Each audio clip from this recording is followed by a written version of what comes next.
Sam Seder. The destiny of America is always safer in the hands of the people than in the conference rooms of any elite. Sam Seder. They are unanimous in their hate for me, and I welcome their hatred. We must guard against the acquisition of unwarranted influence, whether sought or unsought, by the military-industrial complex. The Majority Report with Sam Seder. Ever get the feeling you've been cheated?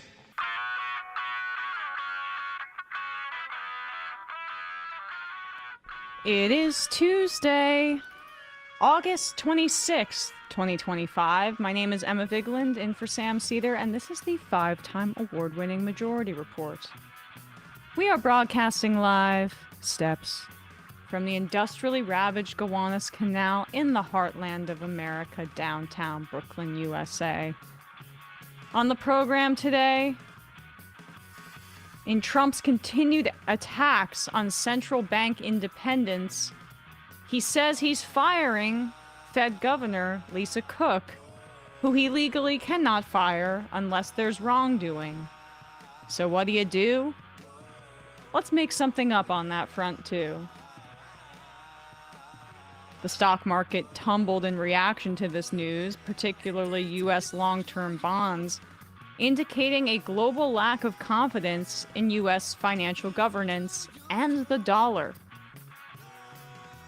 Trump's steep tariffs on India take effect today, effectively raising the rate to 50%. This is because India is continuing to buy Russian oil, by the way, and I don't know how this squares with the anti-Ukraine sentiment of his base, but who knows? Germany and Canada strike a minerals deal, circumventing past U.S. trade relationships, another predictable outcome of Trump's tariff war.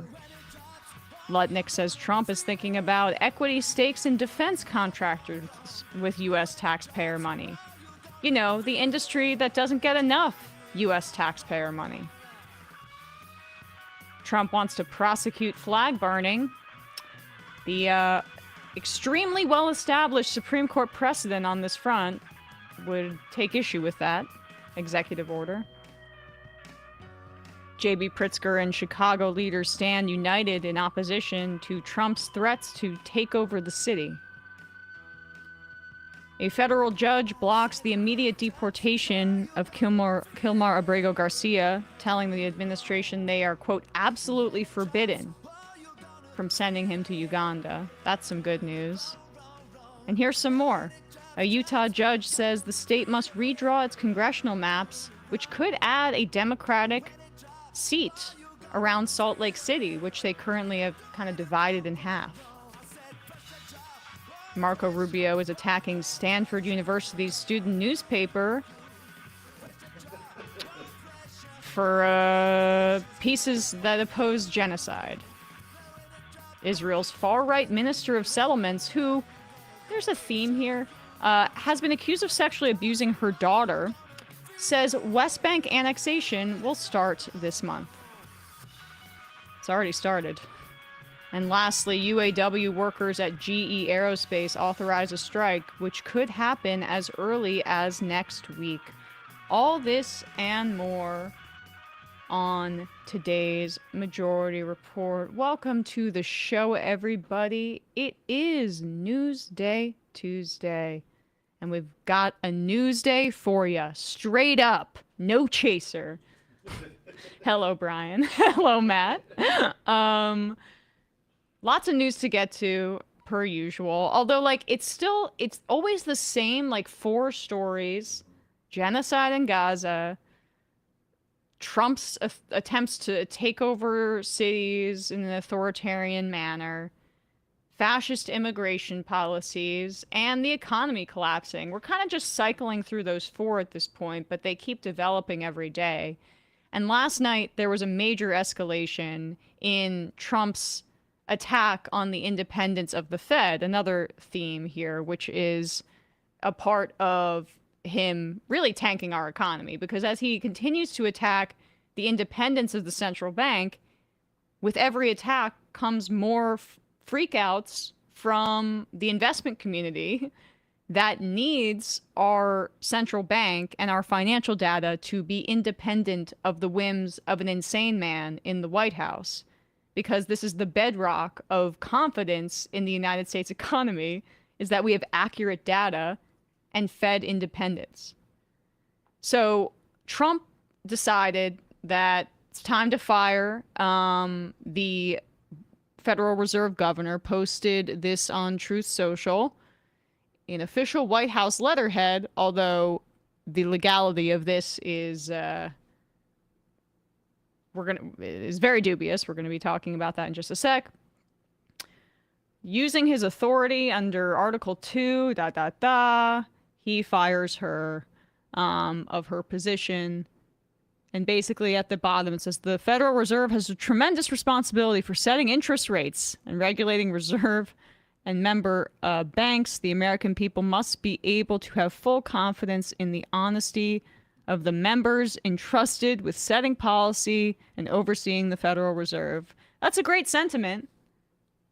People tend to agree with that. The problem is that Trump's assessment of who provides him with full confidence is basically... Why is a black lady running the bank? Well, that's the other angle. And I want to get to Jeffries' statement on this, but Trump's obsessed with targeting black leaders, black women in prominent roles in civil service. Lisa Cook is the latest, but prior to this, he went after Carla Hayden, who was the Librarian of Congress, and fired her, and Gwen Wilcox, the NLRB member, which her firing has prevented the National Labor Relations Board from reaching a quorum, effectively allowing the court system or the arbitration system set up to not function so that employers can union bust without recourse. But also Westmore, and he's attacking with his attacks on cities. Karen Bass, right? Like Brandon Johnson. I mean, I saw a statement from Brandon Johnson, and there's this thing where you can tell he wants to put the emphasis on a wider sort of attack than just on himself personally as a black man. I think that's a good instinct to do, because I think everyone needs to see like the implications of this, but it is also just patently obvious that Trump is singling out black leaders. It's 2-bit Klan shit, and it's from Shadow President Stephen Miller and Donald Trump with the auto Sharpie. Like, we should start using that. Trump's a big-time racist too. Trump's a big-time racist, he doesn't need Miller to. But we'll show later the how he's being just handed executive orders. I mean, the pitch time for these actions must be 15 seconds before he gets on board with it. He's the finding of these folks and singling of them out feels very Stephen Miller to me. But Trump is overall just really pissed because interest rates remain high. And as a recap for people, interest rates in the immediate aftermath when COVID hit were like, they dropped them down to basically 0% because the economy had slowed so much that they wanted to heat it up. But since really early 2022, the Fed has been raising interest rates to combat inflation. Now, COVID did cause inflation. There were shocks and disruptions to the supply chain because of this global pandemic. That meant that there were work stoppages. Obviously, millions of people died. There had to be precautions, so work slowed, and there were bottlenecks, and prices went up because we had issues on the supply side. But when those were corrected, 2-3 years later, prices stayed high. And then you check the earnings reports or the corporate profit numbers that are made available with publicly traded companies, and you see that in 2022, corporate profits hit a record around 3.5 trillion. New record in 2024, 4 trillion in corporate profits. Meaning corporations were knowingly keeping their prices high, taking advantage of COVID shocks, and they just kept raking them in, because if inflation was hitting everybody, including everybody at the top, wouldn't corporate profits remain the same? Do we have this chart here I sent? This is a pretty good example here, or visual for folks. I sent this in Slack, but it's a chart with purple bars from Sherwood. Here you can see, this is when the pandemic hits, and corporate profits go up and up and up, even amidst the economic slowdown for the rest of us. And even amidst the inflation that was really hurting people's pocketbooks. So, and wages we see also lag behind profits. So since like basically May 2023, rates hit 5% and they've continued to go up and they have not gone down below that. And Trump is trying to bully the Fed into lowering rates because he wants to heat up the economy. But the problem is that now we're experiencing a genuine inflationary period because of the tariffs. Tariffs function as a compounding sales tax on the side of folks who are consuming it from consumer goods, because the importers pass on the tariffs when it comes into the country onto wholesalers, onto retailers, and then those are passed off onto consumers. So the Fed does have a legitimate reason to be cautious about reducing rates here as we get dire economic numbers for the past 3 months, and we're seeing a potential recession on the horizon. So the stock market responded really poorly last night to the firing, his announcement that he says he's firing Lisa Cook. The dollar keeps falling, etc. Because again, if you can't trust central bank independence and things like employment data, why would people want to invest in the United States economy? And the law also says Trump can't do this. So Fed governors are supposed to only be able to be removed for cause. Now Trump is making up a cause, accusing her of being fraudulent because she has 2 primary residences. You know, Republicans would never have multiple homes, right? She's got a condo in one place and then a house in another. She's refusing to resign, as she should. This was the statement that she put out last night in response. President Trump reported to fire me for cause when no cause exists under the law, and he has no authority to do so. I will not resign. I will continue to carry out my duties to help the American economy, as I've been doing since 2022. She's right that he can't do so, but that's the pretext, is that she has a home in Michigan and a condo in Atlanta. And she described both as a primary residence. This is a little bit suspicious, living in Atlanta. If this is such a criminal act by her, then press charges. They don't have charges that they're filing because he's just throwing this out there. It's a pretext. Yeah. Same thing he did to Adam Schiff and Letitia James too. It's like one of his moves. Exactly. And Trump, and he never, of course, the hypocrisy of it. It's almost like not worth going over. Like, Trump goes after mail-in voting. He voted by mail in Florida. He's been driven after illegal immigration. He uses immigrant, illegal, undocumented labor for his literal, most famous tower. Yes. So, and wife. Right. Forgot about that. So, just it's insane. It seems like he's not going to be able to legally do it, although he will try. But and again, this is all because he wants Jerome Powell to lower interest rates. Yep. And in part, this is another embarrassment to America and how we don't have a functioning state. Because, like Emma said, the inflation that we saw around COVID was around things that should have been dealt with through different mechanisms than raising interest rates, like price controls and that sort of thing. Exactly. But we don't have a government that can do that. So just like after the financial crisis, where it was sort of the opposite issue, where we actually had a lot of leeway to lower rates to maybe negative. interest rates, and that ended up instead. Then that was to address the massive financial crisis.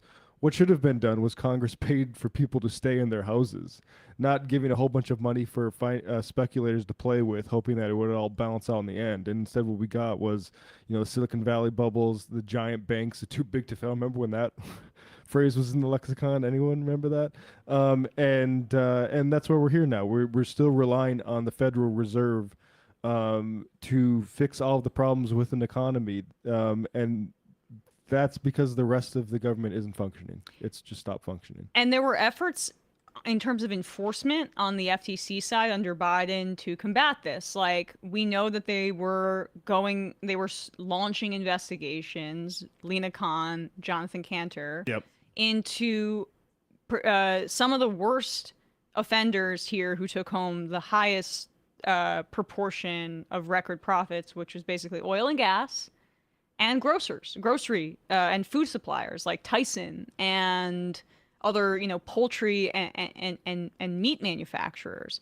They were the ones that were taking home these record profits in addition to other sectors, but this was the most acute, and ripping off the American consumer. And there was an attempt with enforcement, but this is the thing, when you don't have Congress that functions in a way that also is an enforcement mechanism. Not like, we can't just have agencies do this and enforce the laws. We have to have legislation that improves our agency's ability to do this enforcement. But Congress has not been a functioning body, as Matt said, for decades. Yeah. And it's corrupted. We can shovel money to aircraft carriers and Israel, but to actually solve the problems of this century, no, we're not doing it. Does anybody look? We're 24 quarter into it. Anyone think we're doing a good job? Look at China. You think they're doing a little bit better job? Look how much rail. Look at the infrastructure that country's built. Exactly. It's just so much waste. We're being failed. And when we talk about record amount of dark money going into PACs last election cycle. Meaning, and that just goes up every cycle. It's just exploded. I mean, since it's united, it's logarithmic. Exactly. So that is the major problem in our country. And this is just yet another example of Trump being able to exploit the existing cracks in our government for fascistic and authoritarian ends.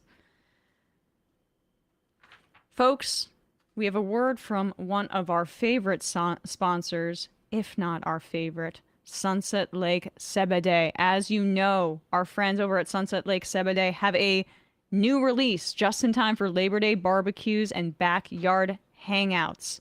And there's a sale. If you use the code LaborDay25, you can get any 4 packs of lifted tea. So 3 packs, and they come with 4 in them. And then you would get a 4th pack free. So that's like 14 teas for the price of 12. I think so. Don't hold me to that math. It's a great discount. If you enjoy their lifted teas, you might want to try their new lifted tea microdose.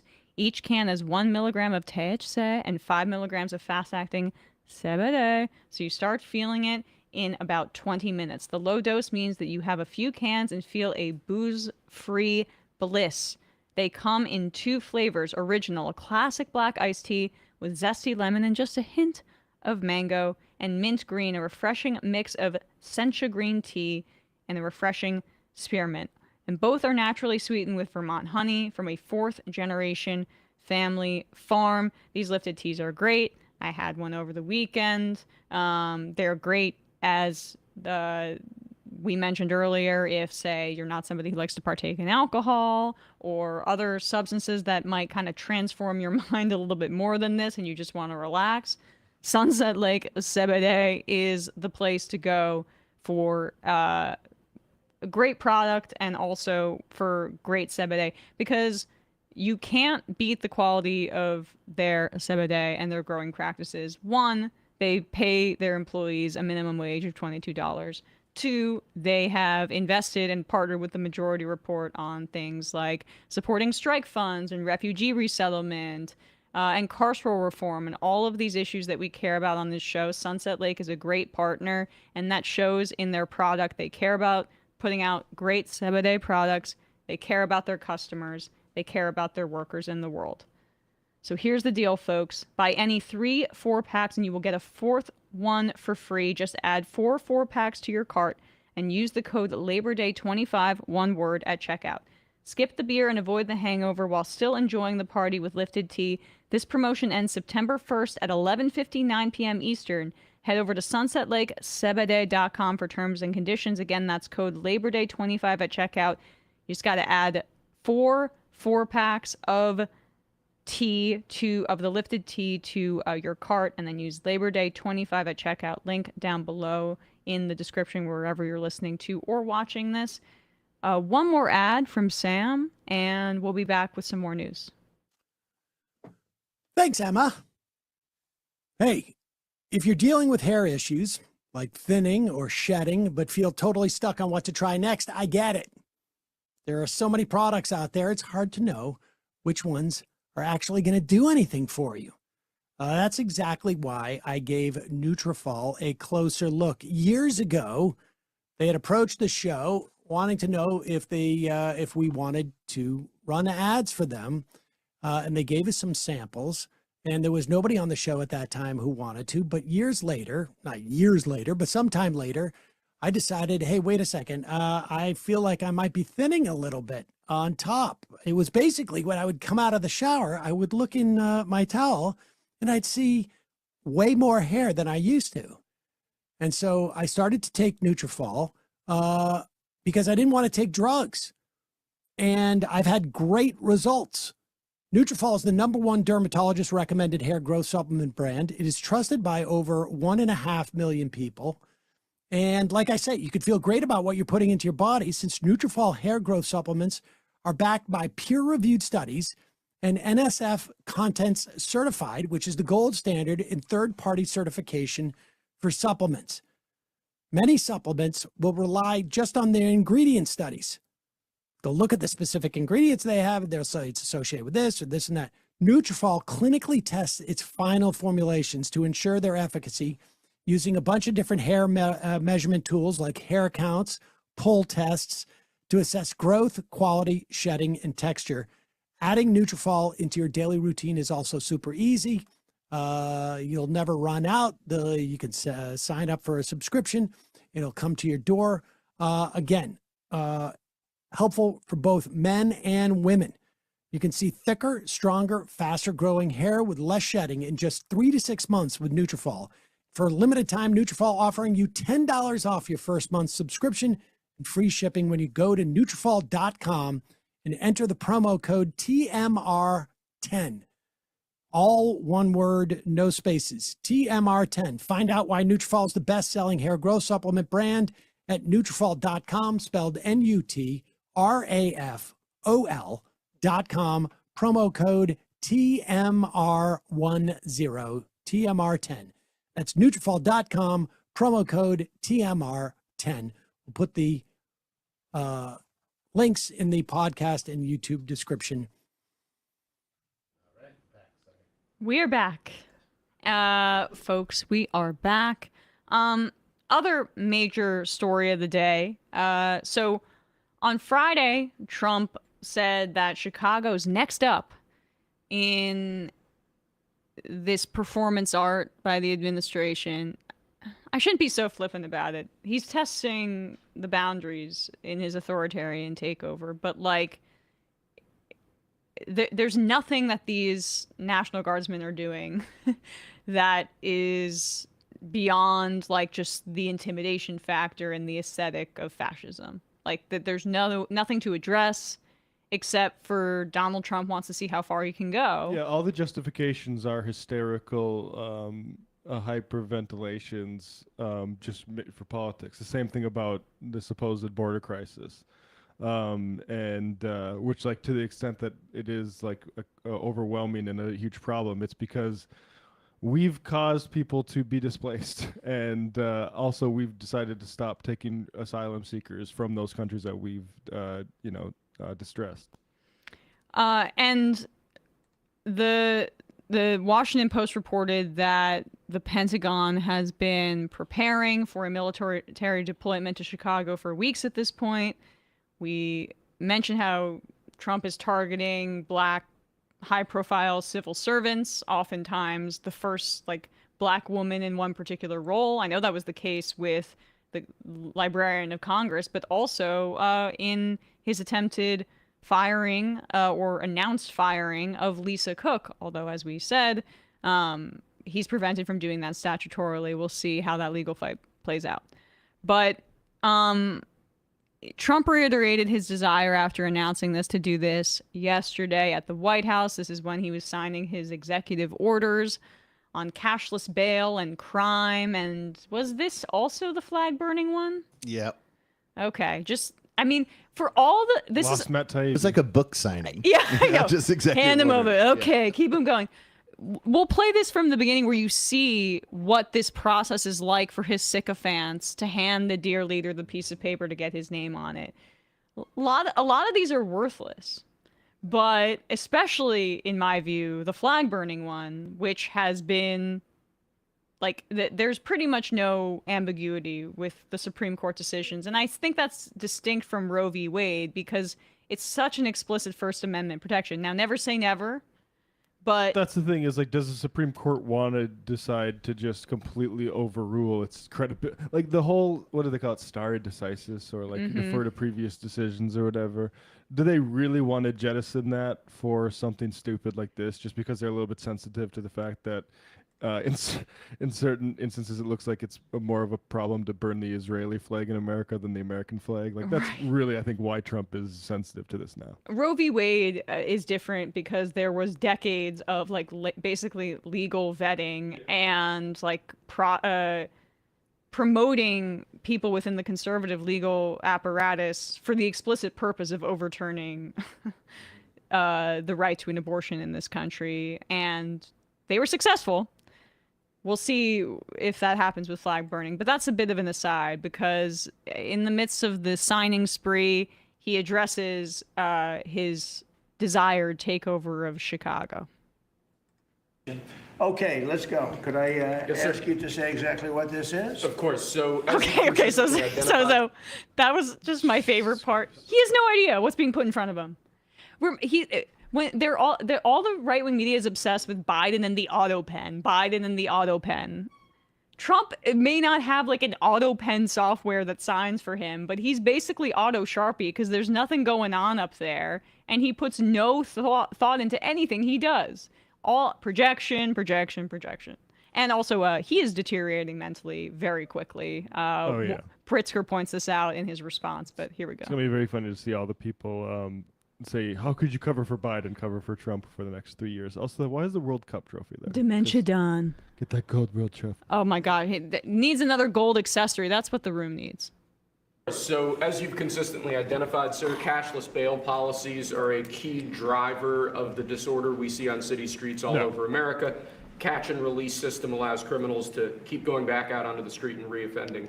What this executive order does, it charges your attorney general with identifying jurisdictions all over the country that have cashless bail policies, and then it withholds or revokes federal funds and grants that are flowing to those jurisdictions to ensure that we're only supporting the people who have reasonable common sense policies around crime. So what area does it cover? Potentially anywhere that has a cashless bail policy. So some of the largest cities, some of the most left-wing states in America Almost have adopted. all of them, right? Illinois would be a great example of that, sir. Oh, they have a great cashless bail. You don't even have to go to court sometimes. No, Illinois, I love that state. It's a great state, but it's run so badly by Pritzker. They threw him out of the family business and he becomes governor. Now he wants to run for president. I don't think that's going to happen. Okay, we'll sign right here, right? Sir. So important. Okay, that's it. Just the sycophants. Yes, sir. You have no idea what's being put in front of you and you're about to sign it, but yes, sir. Oh, your infinite wisdom, which is in some ways no wisdom at all. No, stupidity is wisdom in this White House. So that's just kind of his gratuitous jab at Pritzker. He also made fun of his weight. I mean, God, glass houses here. But J.B. Pritzker stood up with Brandon Johnson, other Chicago leaders were there.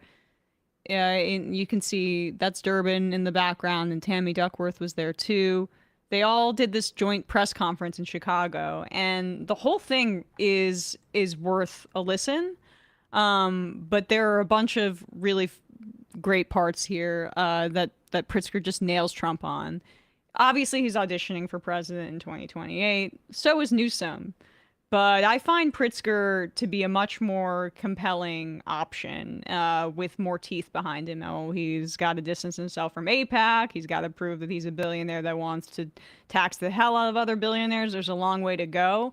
But he's already taking shots at municipal grocery stores, so I'm out. You're out. I hear you. But I'm enthusiastic about partisanship that isn't from, Newsom, who was doing photo ops of ripping up homeless encampments. Like his level of sociopathy, I think, is a. I agree. I think pretty Pritzker's intense. a much better governor. Yes, and also just like the messaging here is great. He kicks off the speech fairly early on, debunking some statistics about crime. Here we go. So in case there was any doubt as to the motivation behind Trump's military occupations, take note. 13 of the top 20 cities in homicide rate have Republican governors. None of these cities is Chicago. 8 of the top 10 states with the highest homicide rates are led by Republicans. None of those states is Illinois. Memphis, Tennessee, Hattiesburg, Mississippi have higher crime rates than Chicago, and yet Donald Trump is sending troops here and not there? Ask yourself why. If Donald Trump was actually serious about fighting crime in cities like Chicago, he, along with his congressional Republicans, would not be cutting over $800 million in public safety and crime prevention grants nationally, including cutting $158 million in funding to Illinois for violence prevention programs that deploy trained outreach workers to de-escalate conflict on our streets. He's right about that. Let's just take a look at crime rates in major cities put together here by Jeff Analytics. Scroll down all the way to the bottom where it shows the percent change in murders. Now, we've shown this chart. That we'll show that for a sec. Go up a little bit. No, go up back. Just to give people, this is national data. And I think this also bears repeating. Murder, fatal shootings, homicides. Nationally, this is all like different data sets using you'll hear accusations from the folks who are lying about it, scared of their own, either lying or so hysterical and scared of their own shadow that they become, bloggers or something. Top representatives. Yep. They will claim that the data's incomplete. The data's incomplete on all this other, well, it's really not. There are some cities with incomplete data. It's never there's some lags in reporting, but the overall trend is so significant that it would take like major spikes in some of those cities to change the trend. And that does not, that kind of stretches credulity. This is overall from 2018 to 2024. You see huge spikes in 2020, as we know. And ever since then, 2022. Because why? I think some people need this spelled out. George Floyd effect. Yeah, some people say it's because of the George Floyd effect. Others have maybe the sort of once-in-a-century disruption caused by a pandemic to the functioning of society. But, who knows? People, also increased desperation, paranoia, losing their jobs, massive disruptions to our society. I guess the George Floyd effect wears off pretty quickly. Right. 2023, huge declines. And then 2024, across the board, double digit, 14.3%, 12.6%, 12.2% nationally. That's the data we have for the first half of the year. Now let's go to the cities. What about all the murders in Chicago that Trump is preventing people from by sending here we go, the National Guard there? Chicago, when you compare 2025 to 2024, which was also a year where there was a significant decline, 30.6% decline for Chicago. New York City, the other city that's being targeted, murders, 23.2% decrease for the first half of the year.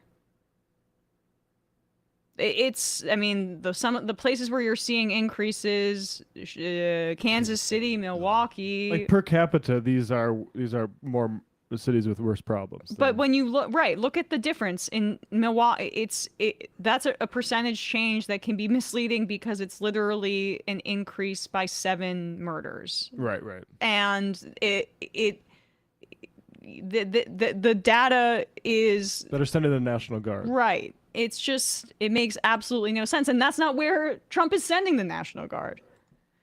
So Pritzker pointing that out was pretty great. Now, this part, what is part 2 here, Brian?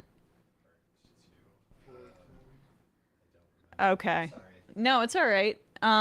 This is another part of the speech. Go ahead. Is defunding the police. Action measures in Illinois that protect our kids against abuse and neglect. Trump is defunding the police. To the members of the press who are assembled here today and listening across the country, I am asking for your courage to tell it like it is. This is not a time to pretend here that there are 2 sides to this story. This is not a time to fall back into the reflexive crouch that I so often see, where the authoritarian creep by this administration is ignored in favor of some horse race piece on who will be helped politically by the president's actions. Donald Trump wants to use the military to occupy a U.S. city, punish his dissidents, and score political points. If this were happening in any other country, we would have no trouble calling it what it is, a dangerous power grab. Look at the people assembled before you today, behind me. This is a full cross-section of Chicago's leaders from the business world, the faith community, law enforcement, education, community organizations, and more. We sometimes disagree on how to effectively solve the many challenges that our state and our city face on a daily basis. But today we are standing here united, in public, in front of the cameras, unafraid to tell the president that his proposed actions will make our jobs harder and the lives of our residents worse. Earlier today in the Oval Office, Donald Trump looked at the assembled cameras and asked for me personally to say, "Mr. President, can you do us the honor of protecting our city?" Instead, I say, "Mr. President, do not come to Chicago."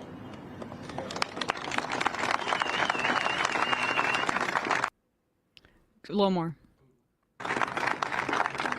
You are neither wanted here nor needed here.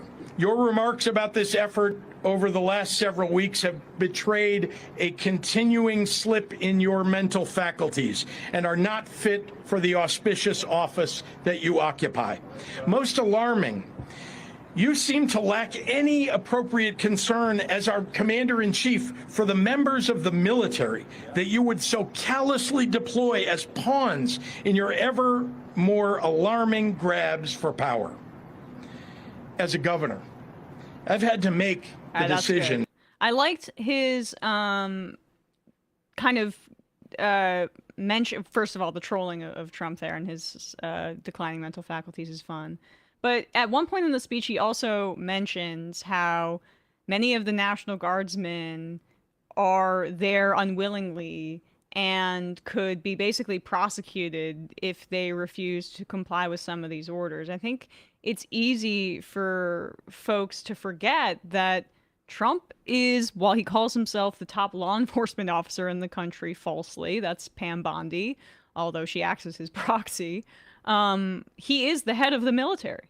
And his command is supposed to be respected here. And this is a part of the dance that he's doing. I think Democrats need to start to be making some friends in the military. I'm not joking here. With the authoritarian crackdown continuing, starting to talking to people behind the scenes in case the worst case scenario happens. I mean, I feel like they've been doing that for the last 10 years. Well, yes, but like a strategy specific for this with Donald Trump. And here's the final clip of this. This is when, I guess, Pritzker kind of raps here. This is about his response. How they're going to peacefully use every possible way to respond. Great. The state of Illinois is ready to stand against this military deployment with every peaceful tool we have. We will see the Trump administration in court. We will use every lever at our disposal to protect the people of Illinois and their rights. Finally, to the Trump administration officials who are complicit in this scheme, to the public servants who have forsaken their oath to the Constitution to serve the petty whims of an arrogant little man, to any federal official who would come to Chicago and try to incite my people into violence as a pretext for something darker and more dangerous, we are watching and we are taking names. This country has survived darker periods than the one that we're going through right now, and eventually the pendulum will swing back, maybe even next year. Donald Trump has already shown himself to have little regard for the many acolytes that he has encouraged to commit crimes on his behalf. You can delay justice for a time, but history shows you cannot prevent it from finding you eventually.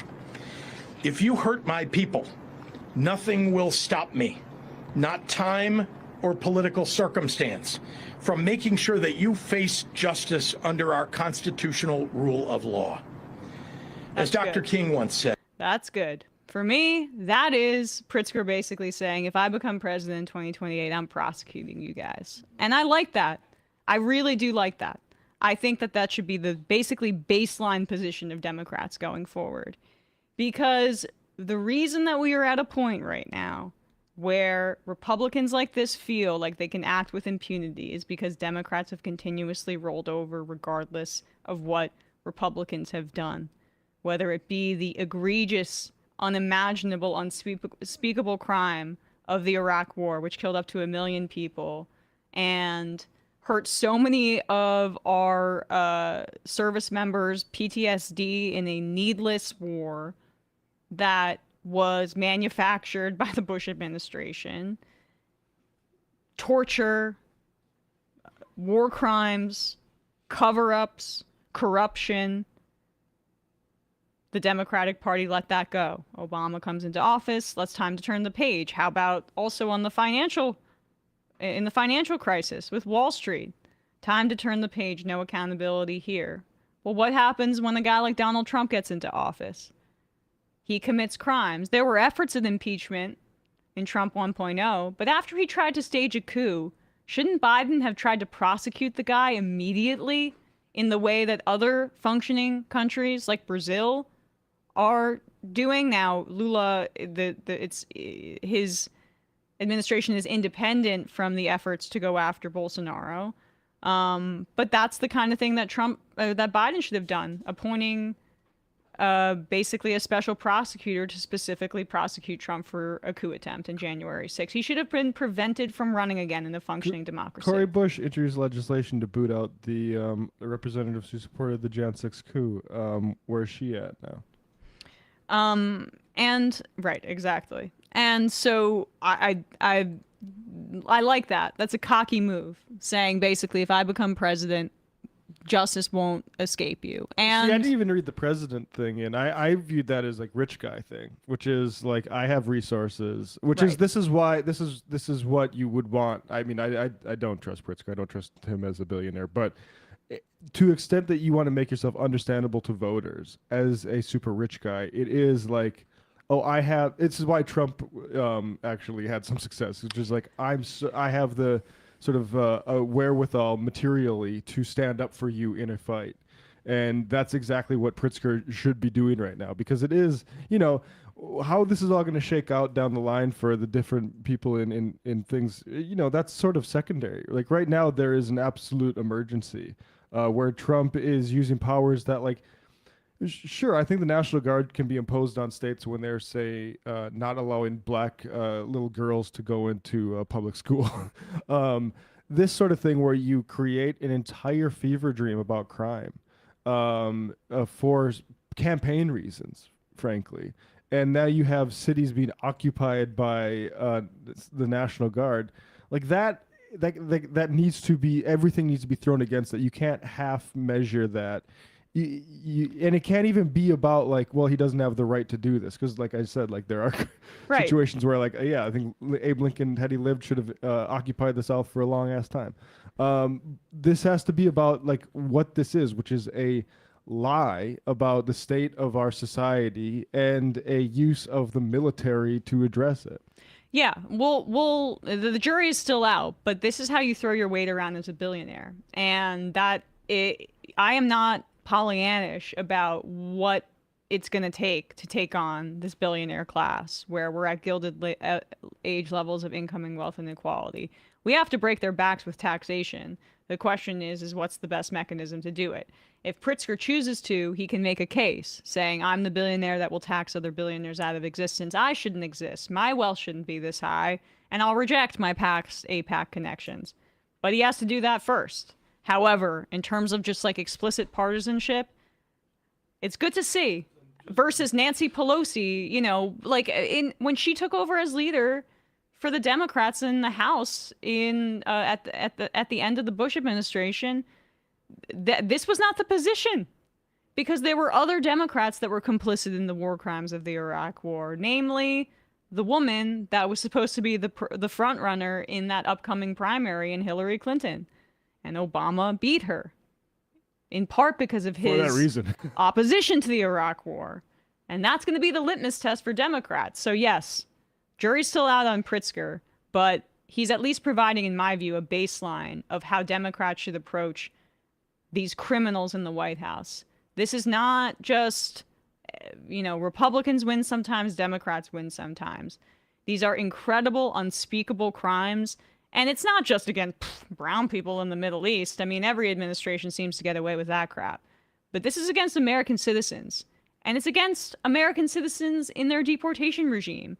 And I don't even care if they're citizens. It's against our neighbors who are Americans, regardless of their status, in my view, being thrown into concentration camps in Seacot, in Florida, tortured and abused. This authoritarian crackdown is unconstitutional by every metric.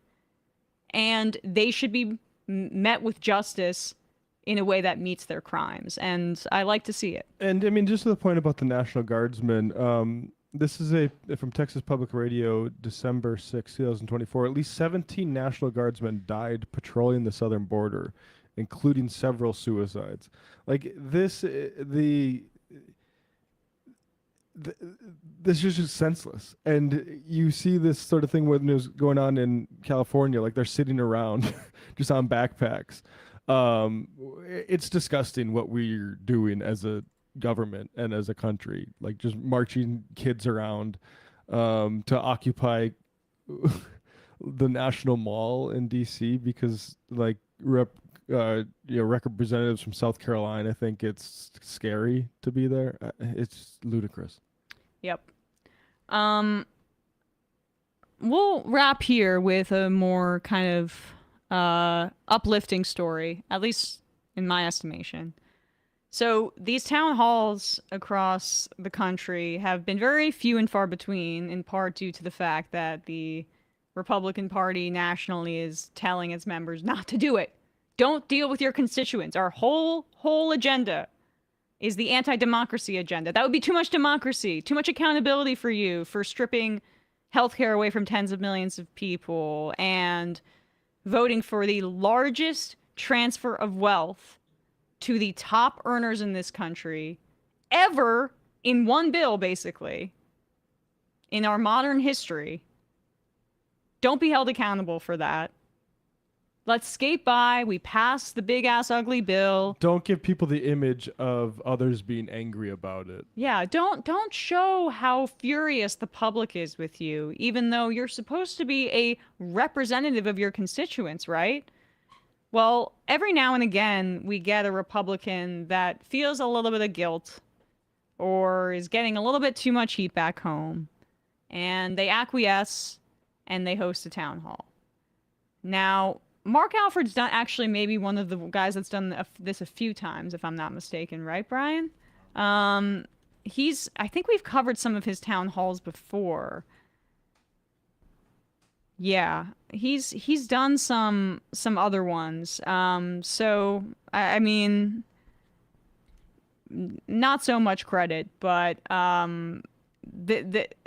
or perhaps I'm confusing him with a different Missouri Republican. Yeah, I don't remember this guy. The other Missouri guy, I can't remember his name right now. But it's a different Missouri Republican. That one was rowdy. Okay, well, the people in Missouri know what's up, basically. Alford now hosting a town hall, and this guy just reams him out. This is apparently a man named Fred Higginbotham. He's a farmer, according to how he identified himself to the press, and he just rips into Alford here. My great-great-grandfather helped open this university. I am pissed, and I'm pissed at you because I have emailed you because it's easier for me Can't make eye than contact. to try to talk on the phone without profanity. I would appreciate you taking your father's U.S. Constitution book, read it, study it. I just want to say, Fred, shout out for holding the GoPro up as you say this question there. True content creator, if you want to be on the show, get in touch. I thought that might have been like a part of his chair or something he's like got that. the GoPro up. Oh, he's set. Make your own lines underneath it and read it, study it, make your own lines underneath it, and get Trump out of office. The man is a dictator. He knows nothing about what he talks about.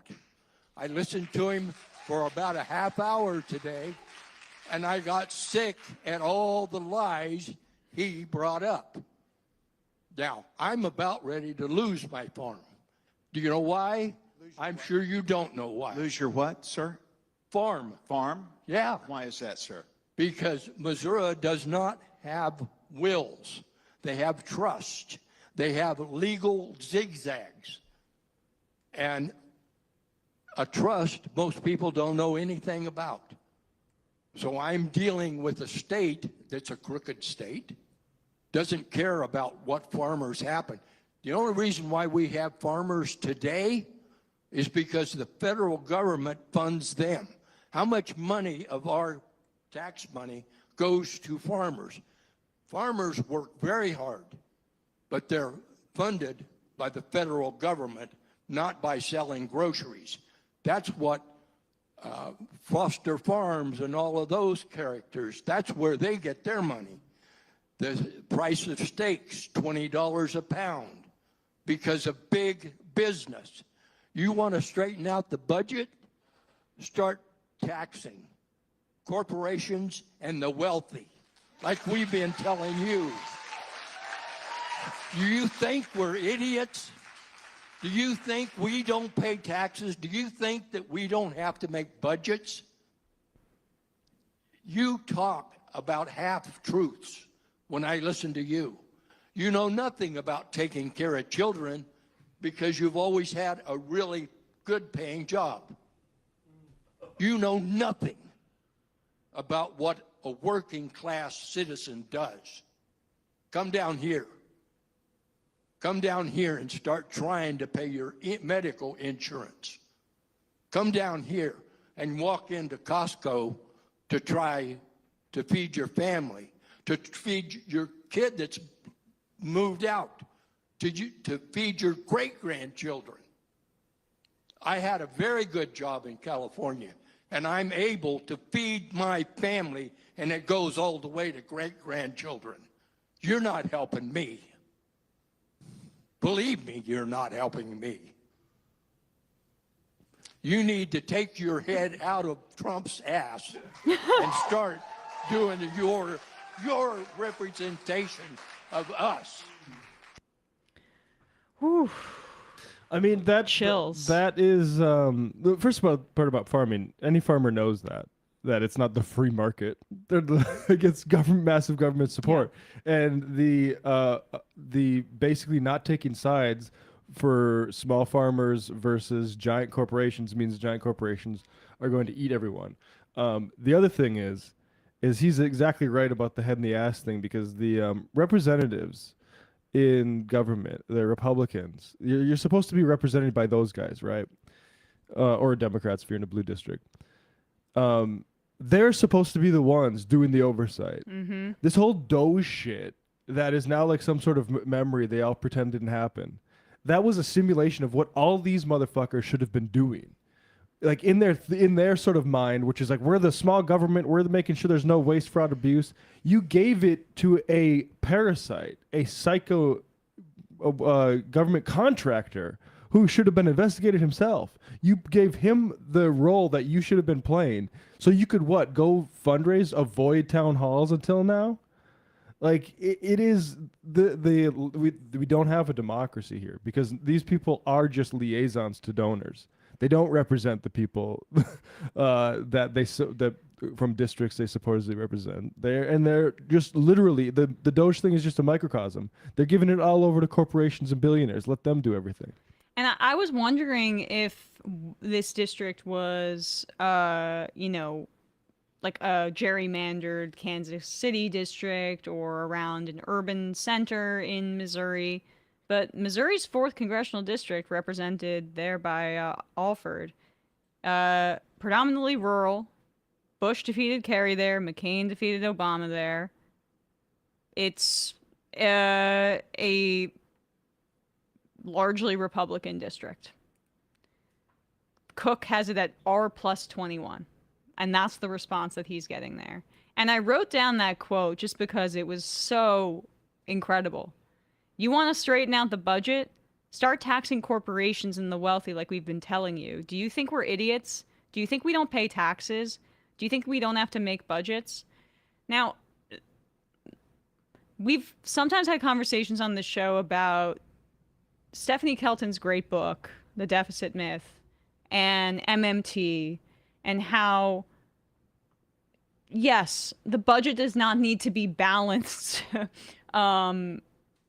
in the way that it's traditionally spoken about, where the wealthy should be taxed, yes, but it's about taking that money out of their hands and not having that concentration of wealth. I understand. And you can increase the money supply as well. Right, and increasing the money supply. And I understand that argument.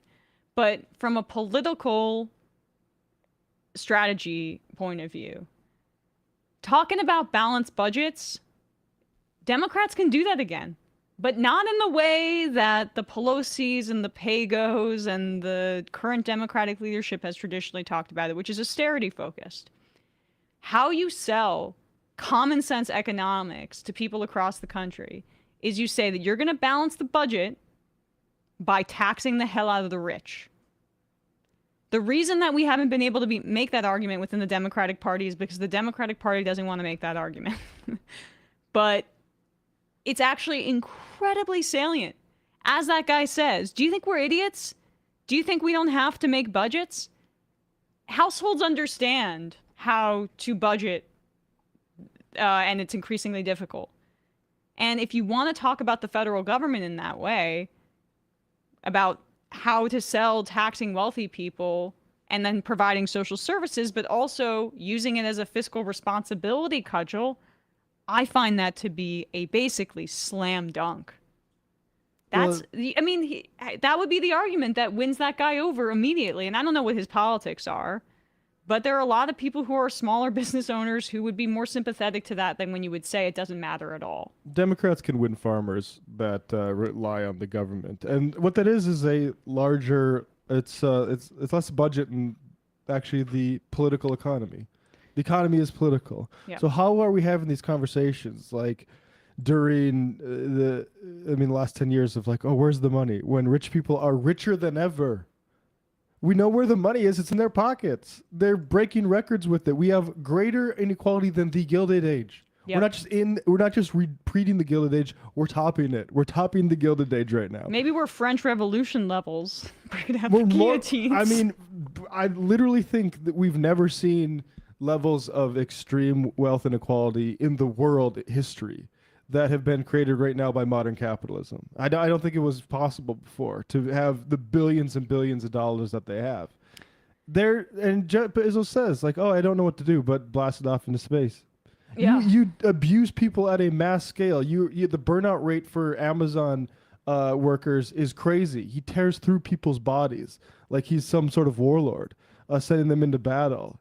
And he just flying up with Katy Perry, saying, "I just have so much money." Like, we know where the money is. There's money. There's money around. Grab it. And you know what? Like, fine. You want it to be reinvested into business? Keep business taxes lower. Income taxes need to be through the fucking roof. Yeah. Especially on billionaires, especially on multimillionaires. That knock them down. Break their back. Do it. And all of politics is really like, and included by Democrats like Hakeem Jeffries or whatever, is the abundance set that just wants to naturalize that. Oh no, I'm being practical by accepting this unprecedented state of inequality. I'm the practical ones. Why don't you guys try to deal with these really tricky conversations and just accept that Bill Gates is going to own half the land?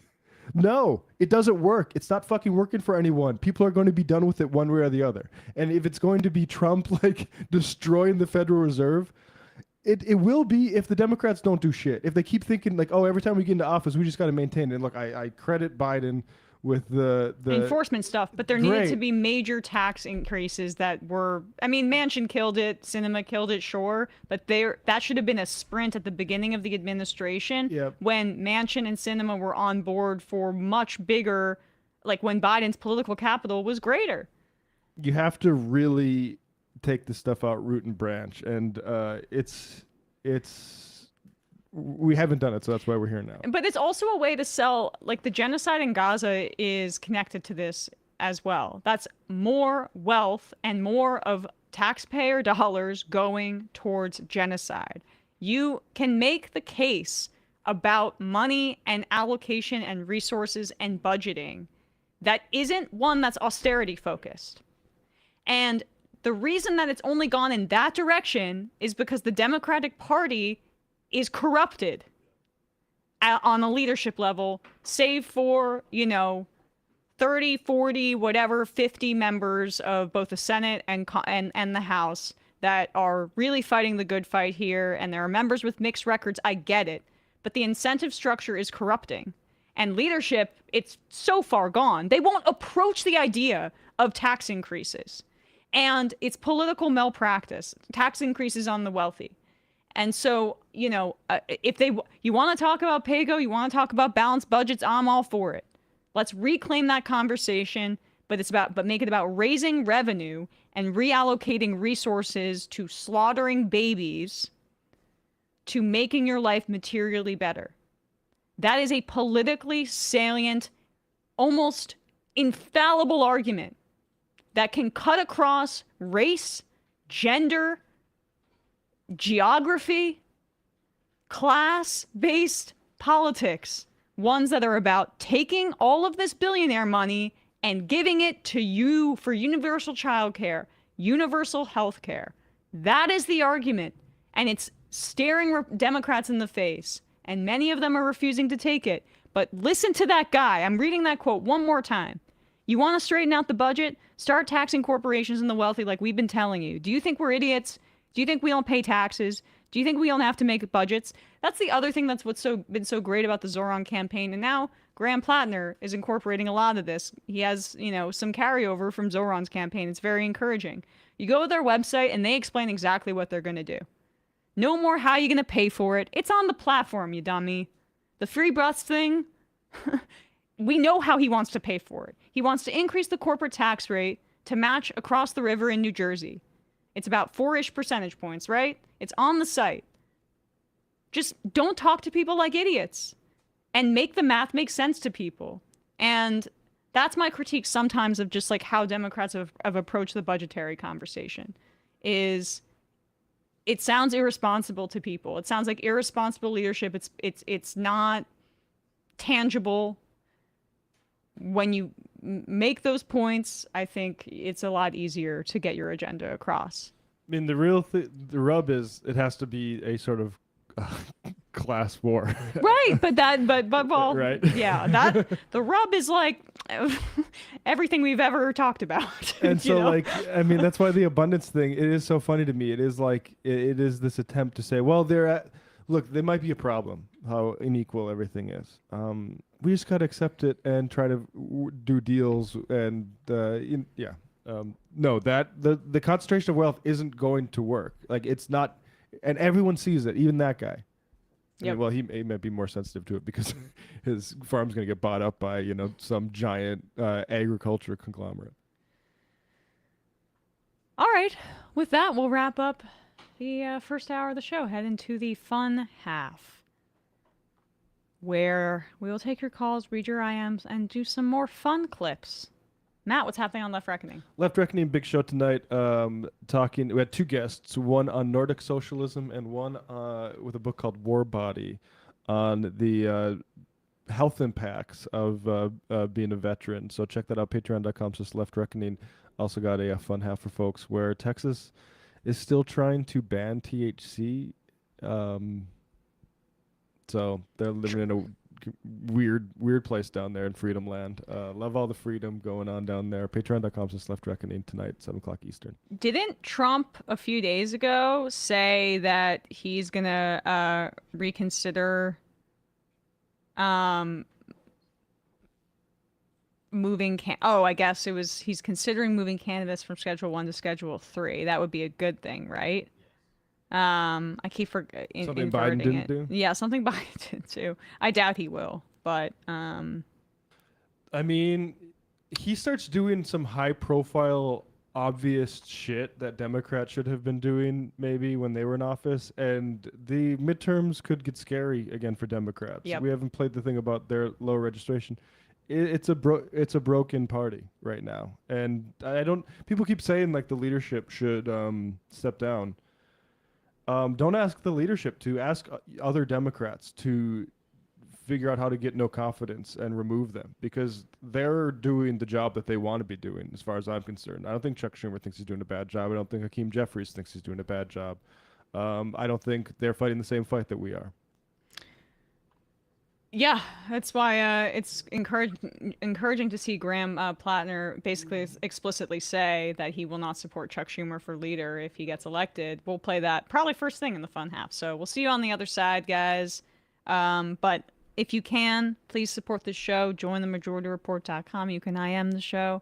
And even if you don't even want to do that, even if you just want to listen normally, although if you become a member, you get the show and podcast form ad-free.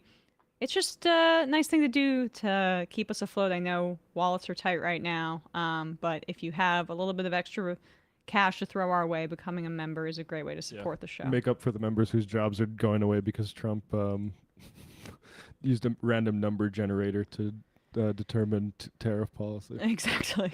All right, guys. See you on the other side. Okay, Emma, please. Well, I feel that my voice is sorely lacking on the Majority Report. Wait, look, Sam is unpopular. I do deserve a vacation at Disney World. So, ladies and gentlemen, it is my pleasure to welcome Emma to the show. It is Thursday. Yeah, I think you need to take over for Sam. Yes, please. No, I'm gonna pause you right there. Wait, what? You can't encourage Emma to live like this. And I'll tell you why. So was offered a tour, sushi, and poker with the boys. Tour, sushi, and poker with the boys. So was offered a tour, sushi, and poker with the boys. What? Tour, sushi, and poker. Tim's upset. Tour, sushi, and poker with the boys. So was offered a tour, sushi, and that's what we call the biz. Tour, sushi, and poker with the boys. Right. Tour, sushi, and poker. We're gonna get demonetized. I just think that what you did to Tim Pool was mean. Free speech. That's not what we're about here. Look at how sad he's become now. You shouldn't even talk about it. I think you're responsible. I probably am in a certain way, but let's get to the meltdown here. Ugh. Sushi and poker with the boys. Oh my god. Wow. Sushi. I'm sorry, I'm losing my fucking mind. So was offered a tour. Yeah. Sushi and poker with the boys. Logic. Tour. Sushi and poker with the boys. Boy. Tour. I think I'm like a little kid. I think I'm like a little kid. I think I'm like a kid. Tour. I think I'm like a little kid. I think I'm like a little kid. Had this debate 7,000 times. A little kid. I think I'm like a little kid. I think I'm like a kid. Tour. I'm losing my fucking mind. Some people just don't understand. So I'm not trying to be a dick right now, but like I absolutely think the U.S. should be providing me with a wife and kids. That's not what we're talking about here. Okay, all right. It's not a fun job. Tour. That's a real thing. That's a real thing. Real thing. Willy Wonka tour. That's a real thing. That's a real thing. Real thing. What's that offered a tour? That's a real thing. That's a real thing. Real thing. That's a real thing. That's a real thing. Real thing. What's that offered a tour? Ladies and gentlemen, Joe Rogan has done it again. That offered a tour? That's a real thing. That's a Poker with the boys. I think he might be blowing it out of proportion. real thing. That's a Poker with the boys. That offered a tour? That's a real thing. That's a Poker. Let's go, Joey. Tour. Sushi and poker with the boys. Take it easy, Dan. Tour. Sushi and poker. Things have really gotten out of hand. Sushi and poker with the boys. Delusional. Tour. Deluded. Sushi. You don't have a clue as to what's going on. Live YouTube. Sam has like the weight of the world on his shoulders. Sam doesn't want to do this show anymore. It was so much easier when the Majority Report was just you. You were happy. Let's change the subject. Rangers and Knicks are doing great. Now shut up. You don't want people saying reckless things on your program. That's Now, one of the most difficult parts about this show. This is the pro-killing podcast. I'm thinking maybe it's time we bury the hatchet. Left is best. Trump Violet. Tour. Don't be foolish and don't fucking tweet at me and don't bitch. The way Emma has cucked all of these people, love it. That's where my heart is, so I wrote my honors thesis about it. Oh, Sorry. she wrote an honest thesis. I guess I should hand the main mic to you now. You are to the right of me on foreign policy. We already fund Israel, dude. Are you against that? That's a tougher question I don't have an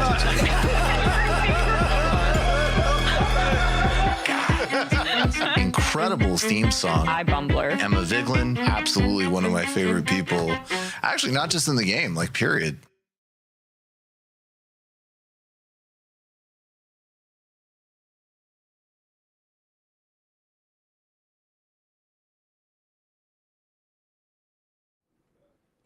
We are back, folks. It is the fun half of the Majority Report.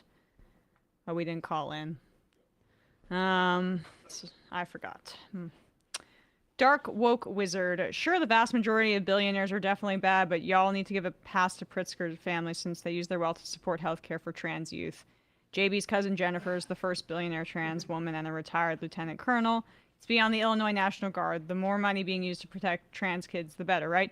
Yes. I mean, this is he inherited his wealth. All of our critique hinges on the argument he's going to make as a national candidate. Hillary Clinton at State Department was responsible for policy that allowed trans people to identify how they wanted passports. That doesn't mean I give Hillary Clinton a pass. That's not our business. This is not how we operate here. Pritzker, I have a problem with because in principle he's a billionaire, so I don't trust that. But also, he literally just the other week said that municipal-owned grocery stores aren't rational. Fuck that. That's stupid. I don't agree with that. I'm glad he did the thing for trans youth healthcare. Great. More politicians should do that. That stuff should be a matter of course, in my opinion. But it doesn't mean they get a pass. This is no. That's just not. That's a category error. Someone said you don't understand MMT as the IM. MMT makes a stronger argument for taxing billionaires out of existence than mainstream neoclassical economics. I am not speaking about the economic soundness of MMT. I am speaking about the political salience of MMT, and I think it's dog shit. Like, I don't think it's a winning argument for Democrats. I really do not. Try to sell to an average guy like the government's budget doesn't matter. Like, why would you make that argument when you could just make the argument that will decrease the deficit? Thank you, Matt. Will decrease the deficit by taxing billionaires, and you have the same agenda item, but on way more solid political footing. I've read the deficit myth in full. God. I mean, I think secretly a lot of MMT people don't want their taxes to be raised. That's my feeling about it, honestly. And like, again, the book is important in many ways in understanding this dynamic, but it is a bit of a relic in that it was trying to fit into a Democratic Party that didn't have the grassroots energy behind what we're saying right now that it does now. Narrator, stop trying to judge the entirety of politicians. Judge their actions and policies. You don't have to give passes. Just be honest about what's good and what is bad. I think we're trying to do that. I think that was a response to the other IM, actually. Oh, okay. Lydia Rose, Pritzker's one of the... We've got some spicy IMs. One of the few pro-trans Dems, so we'll take him. Sorry, Matt. We're all just basically saying, wait and see. Let's see what his agenda is for running for president. He's been a very good governor of Illinois and was endorsed by, I think, every union in the state. That means something to me. Maybe I'm a little higher on him than Matt is, but I think, like, of the front runners we've seen over the past, like, audition process, like, recently, you know, Newsom versus Pritzker, who are we taking? Let's be real. But there's going to be a DSA endorsed candidate running for president. I want to see who that is. Pritzker's a good start, though, and this rhetoric is a good start on the partisanship part, and it's an improvement on Newsom's partisanship. I think it's trans people should have full state-supported health care and equal rights and anti-discrimination. Sarah McBride, first transgender lawmaker, got her first bill passed. And as David Schroeder says here, it helps private equity and hedge fund billionaires prey on the working class, and McBride touted it as a benefit to black women in marginalized communities. Like, this sort of stuff has to be more sophisticated, or at least it's going to be here. Maybe it doesn't have to be everywhere, but like, and she also got AIPAC money or DMFI, one of the two Zionist campaign types of things. So being good on a certain issue does not qualify or does not give passes or anything like that, or doesn't mean like we take them. We take them on a policy by policy issue that includes the ones we really like Bernie Sanders and AOC and Ilhan Omar. Mm-hmm. It's just how this show operates. Epish, agreed, Emma. Confiscatory taxation is an important tool for confronting concentrated private wealth. You don't understand. MMT said, please ask Stephanie Kelton back on your show. I just want you to... I know you're trolling me, but I just want you to say, I understand MMT. I mean, maybe I need a refresher. I read the book like 6 or 7 years, whatever. I mean, gosh, maybe MMT longer. people can organize around it if they want to prove us wrong. But I'm not talking about the economic soundness. The political arguments that you can make with MMT as the basis of your argument it's not strong. It's not strong. That's what I'm saying. Like, organize around this. Same to like the certain like leftists. I think the DSA is too like compromised by working within like Dem ballot line or whatever. Yeah. Organize around it. Do something. You know why people are talking about DSA, is because their candidates are doing it. They're actually doing it. And then if the MMT people, if you think this is so intuitive, win a fucking city council seat on it. Yeah. Abundance. Win some shit. Without just a massive fundraising advantage. Right. All right, let's do this now. So, Graham Plattner running in the Democratic primary in Maine to hopefully take on Susan Collins. Now, there were a few candidates already in the race, but the big the one that, you know, a lot of DC Democratic establishment folks want to run, and I'm glad Plattner kind of got ahead of her, is the governor of Maine, Janet Mills, who is 77. Also, the Maine Democratic Party has had a horrible record of putting up candidates to take on Susan Collins. Last cycle was 2020, and Biden won that race. And Susan Collins won by 8 points. How is that possible? You know how that's possible? Well, it's if you have DC dictating candidates for a state like Maine, which, like smaller, you know, more rural states and also New England states, it can have like a bit of an independent streak to their politics. They appreciate folks who are outside of, kind of traditional party branding and that speak to the needs of smaller states and their communities. And we had Plattner on last week. He's phenomenal. Immediately calling out the genocide in Gaza, class first politics, everything you could want. And we now know that he has Left Reckoning viewer. Yes, and Majority Patreon Report viewer and caller at one point. Oyster Farmer, he's got the stuff. And he also has a great staff behind him now. We know that there's been some Zoran and Bernie carryover. And Bernie Sanders is going to rally with him over Labor Day weekend. As a Mainer, Brian, I would imagine you're as excited as anything. I'm gonna be in Maine, so maybe I'll go. You should go. I'm gonna be there anyway. Well, you have to now that you said that. Oh my gosh! I mean, I'm sure like you could get an in now that we have a MR listener who is getting this kind of profile. It's very exciting. We've texted a little bit. Oh god! All right, okay, flex. Flex on him, yeah, Mr. Celebrity over here. So glad to see Plattner so early get an interview on CNN, and there's a lot of this that's great. But here he is. We'll play a few minutes of this on with Manu Raju yesterday. Thank you very much for having me this morning. No problem. Democratic leaders here in Washington, they're desperate, really, to beat Susan Collins in their quest for the majority. But they're looking at your state's Democratic governor, Janet Mills. They think she would be the best candidate if she runs. So why shouldn't the party consolidate around a battle-tested two-term governor who has proven repeatedly she can win statewide? Battle tested. How old is she?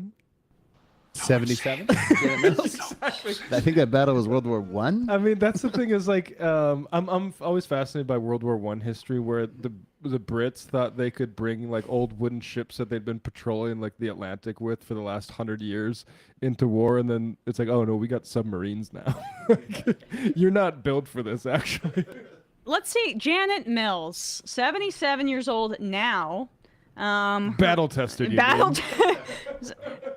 She's got battle scars. Oh wait, those are just wrinkles because she's nearly 80 years old. The War of 1812. I mean, so she's born on December 30th. She'll be 78 by the end of 2025, meaning that if she were to win, she would start her 6-year term at 78 years old. 78 battle-tested years.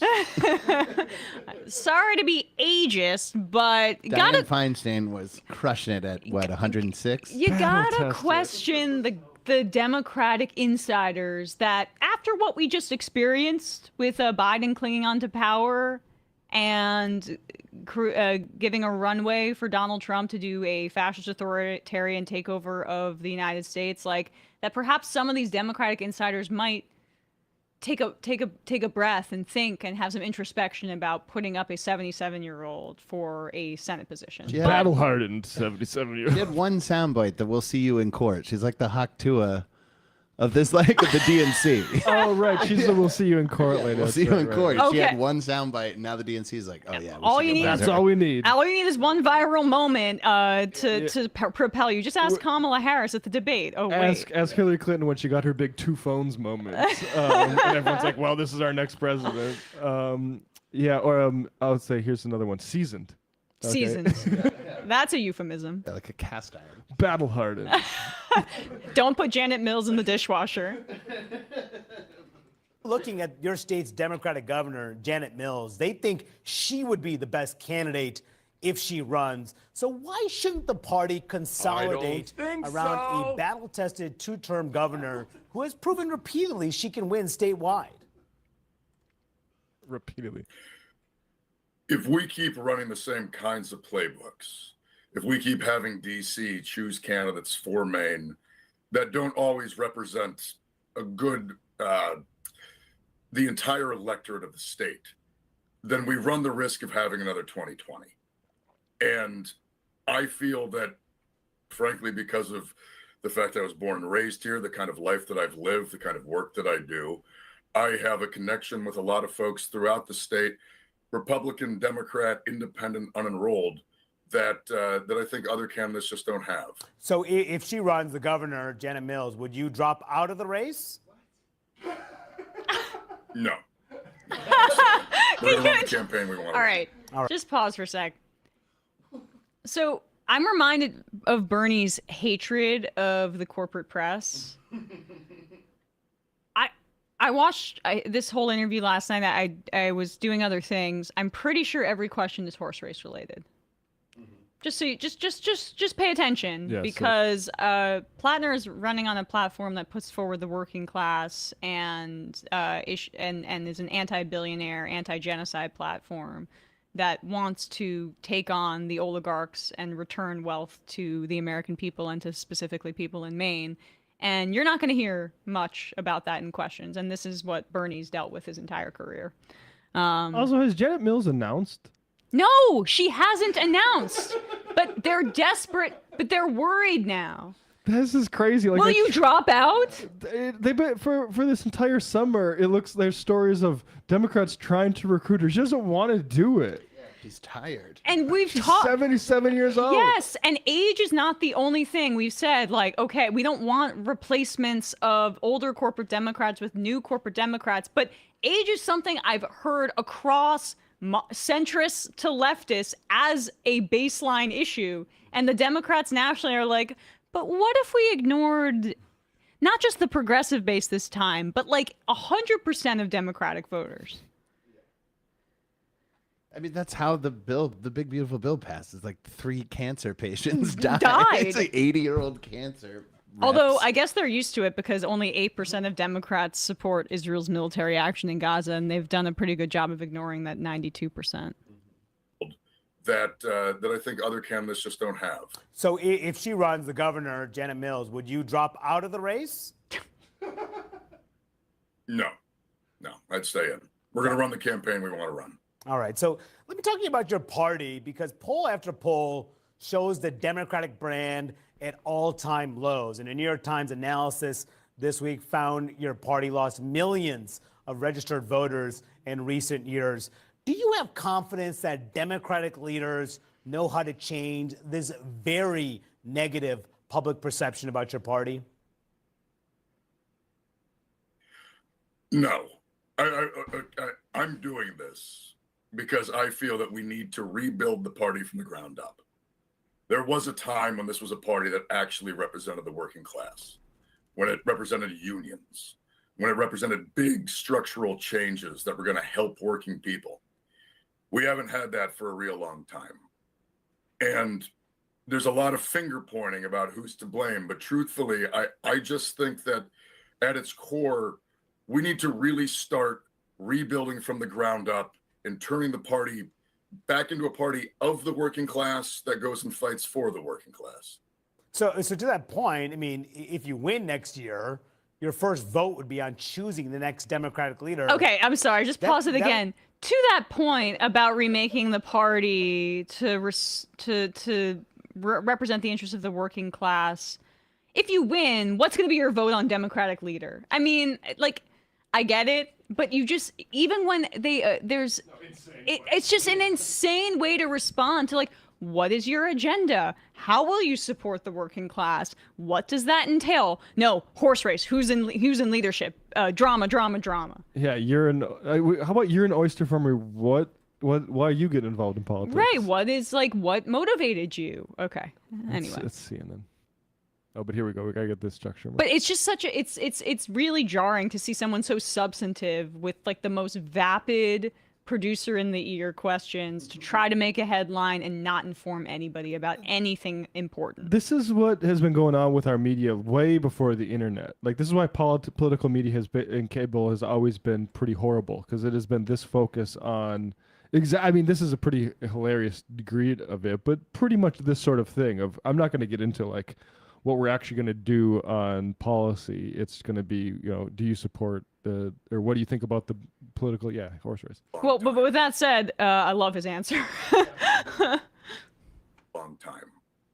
And there's a lot of finger pointing about who's to blame. But truthfully, I just think that at its core, we need to really start rebuilding from the ground up and turning the party back into a party of the working class that goes and fights for the working class.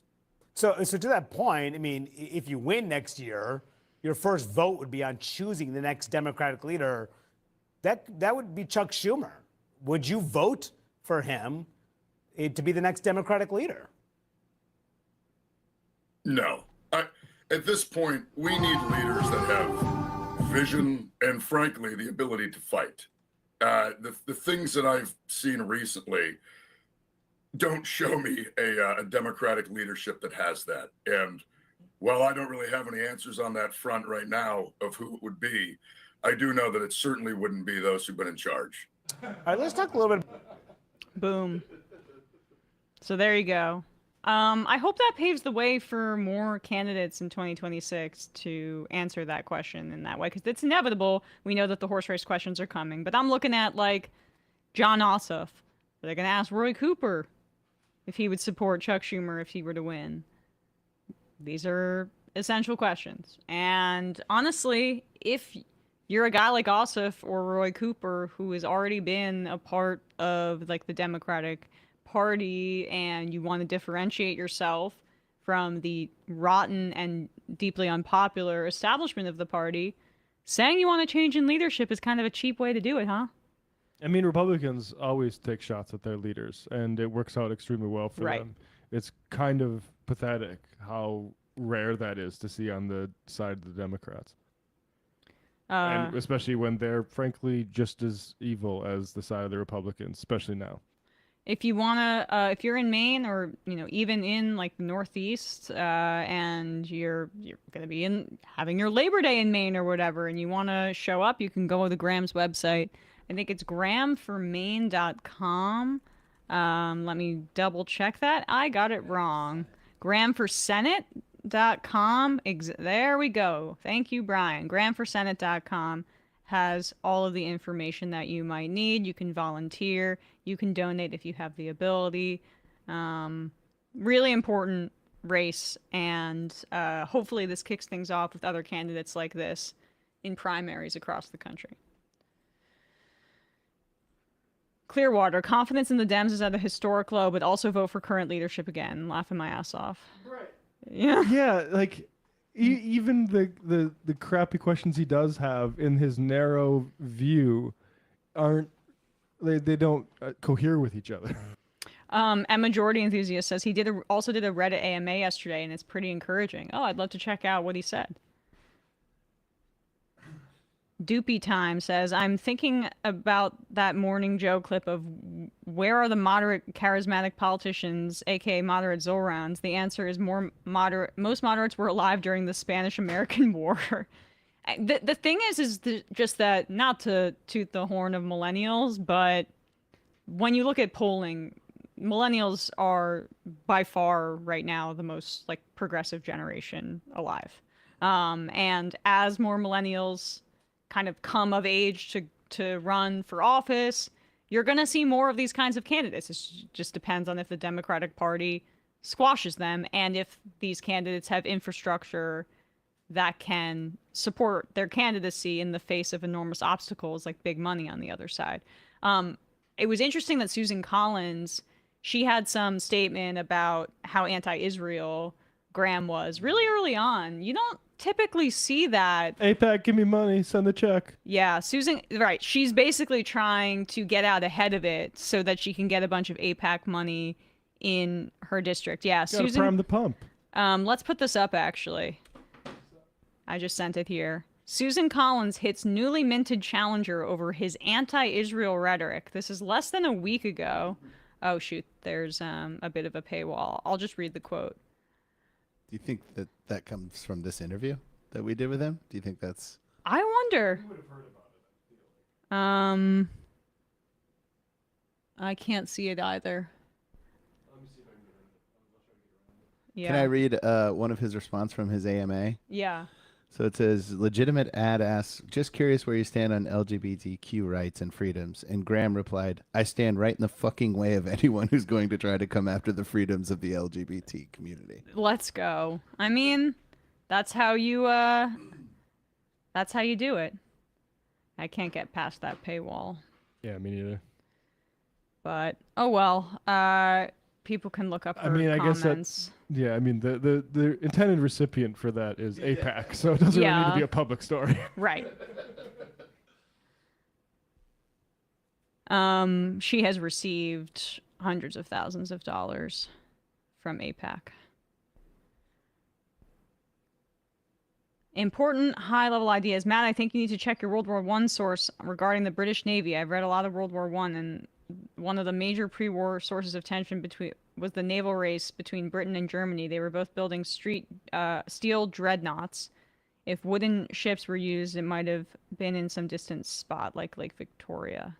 Maybe it was in the run-up somewhere, some sort of secondary fight, maybe in the later 19th century. I'm not sure. When did they start to get like steam engines on ships? 1880s? 1890s? Like steamships, 1860s probably. I think the Civil War really like accelerated a lot of that.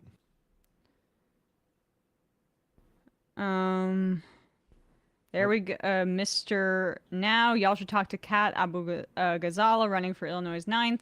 Definitely fits the Zoran Graham mold. And a shout out to my girlfriend Tara for listening to the show today. Shout out to Tara.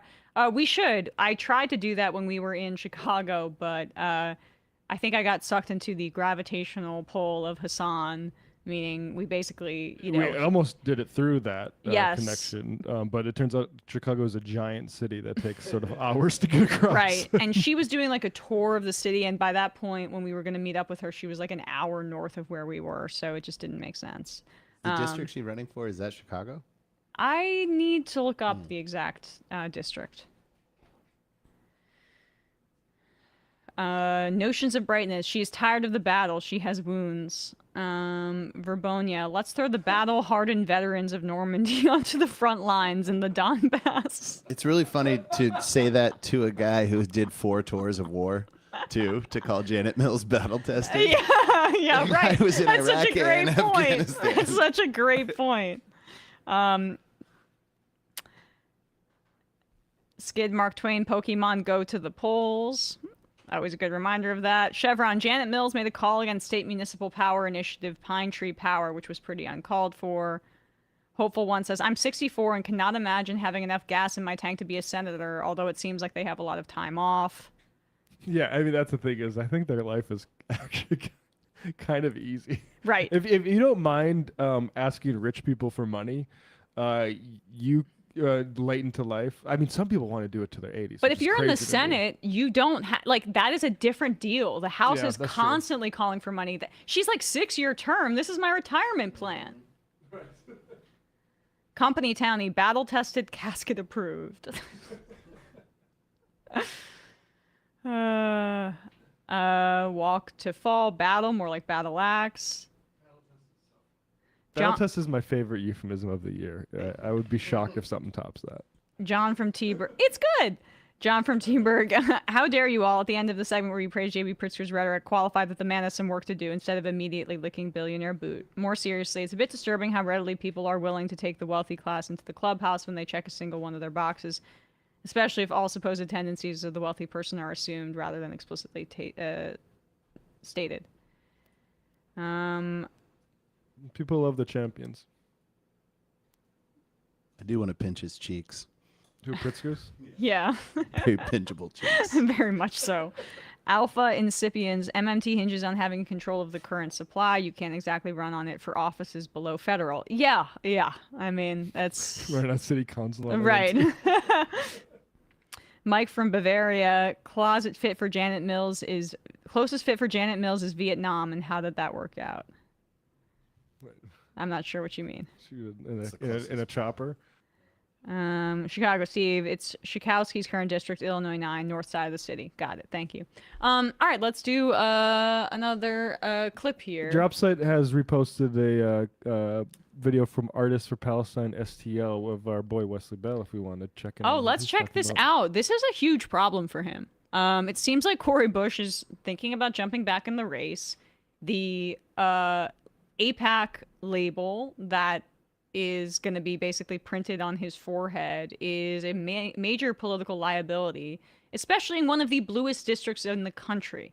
The Jamal Bowman situation was a little different. You know, he got his district changed. It became much wealthier and more suburban as it crept north into the Westchester suburbs. And that's why, in part, Latimer was able to defeat him. For Cori Bush, this was just explicitly a bunch of money came in. $12 million. Yeah. And that's not counting maybe I For have to one look, house race. I think Wesley got some crypto stuff. That's just the Israel money. It was an enormous influx of money that she couldn't withstand, but the district is still as blue as ever. And this is getting local coverage in Missouri. He held a town hall last week. He was widely criticized for not just taking a bunch of AIPAC money and being a genocide supporter, but literally going to Israel on the AIPAC trip just weeks ago as a propaganda effort to support the genocide. Also, at that same event where it got really rough after he left and after media left, also saying the M doesn't mean Mideast. Well, why are you going there then? Right. Like he's saying, like, why are you asking me about this? Why are you taking all the money about it then? And it's not going away here. This is, I guess, another community event where his constituents aren't letting up. People want to support this, support what we're doing. He's talking about why you take AIPAC money.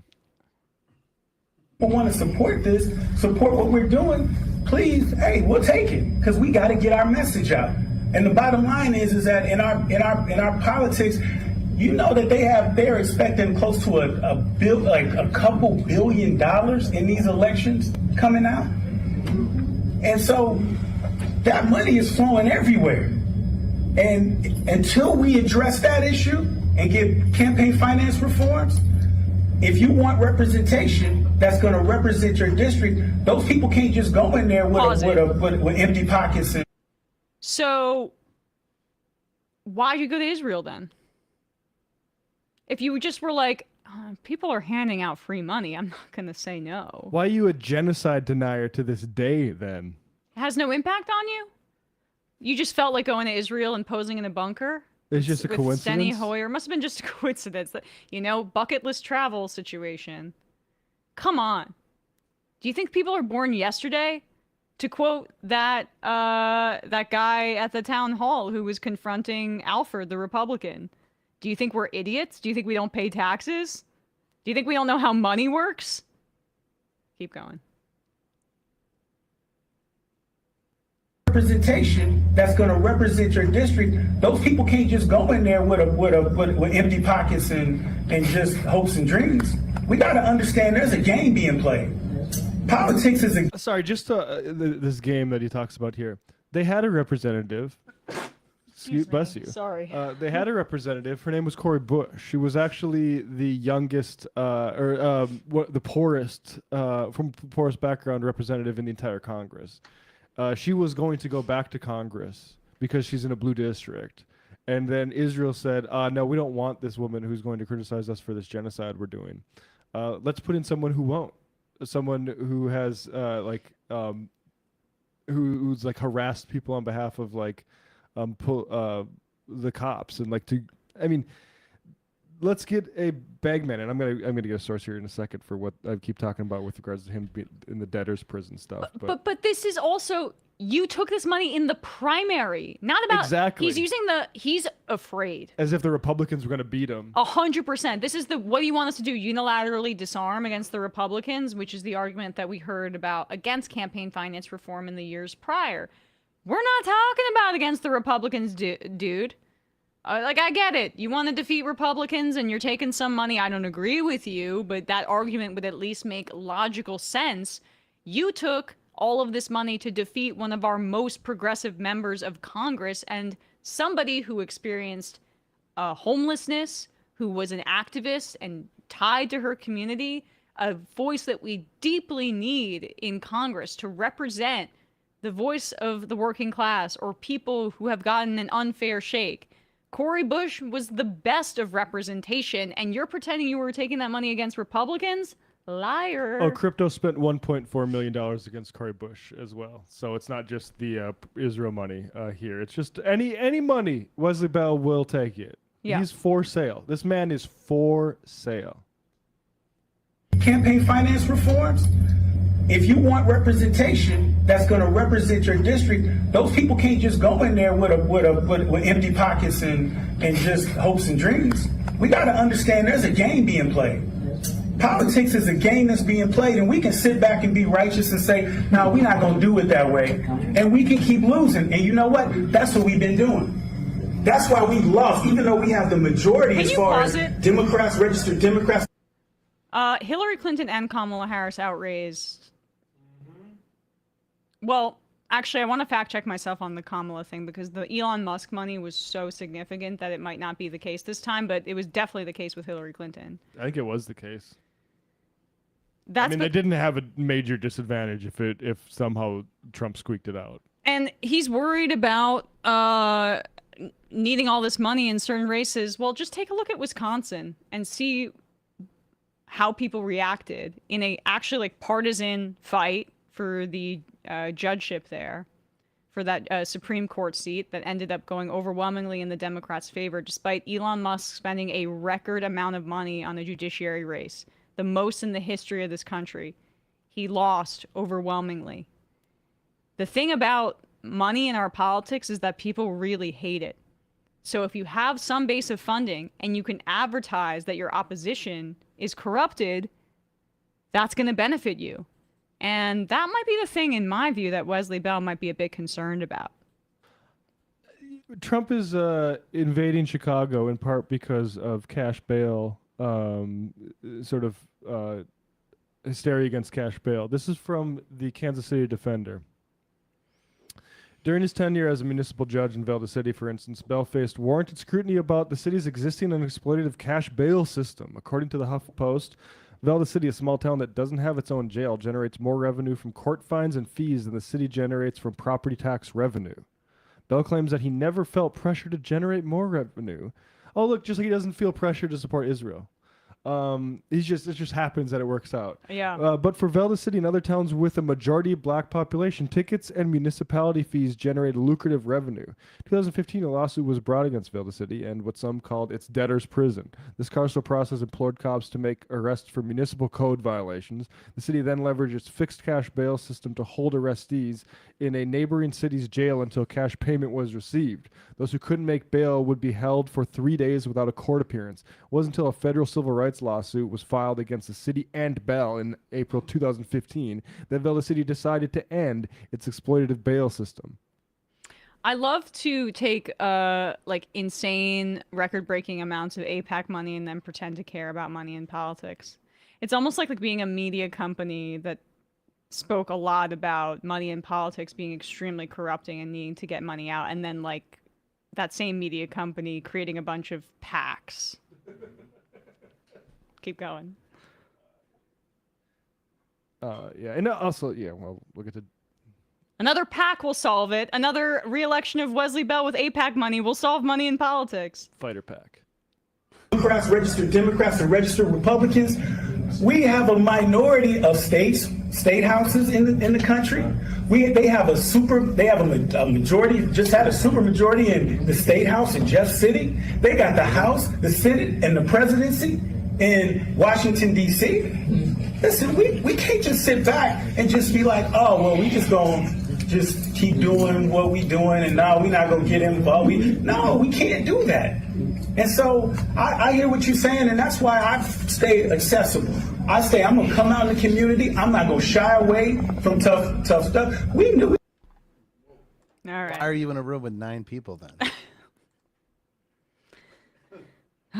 Donors spent $4.7 billion last year on Trump and Kamala /Biden campaigns.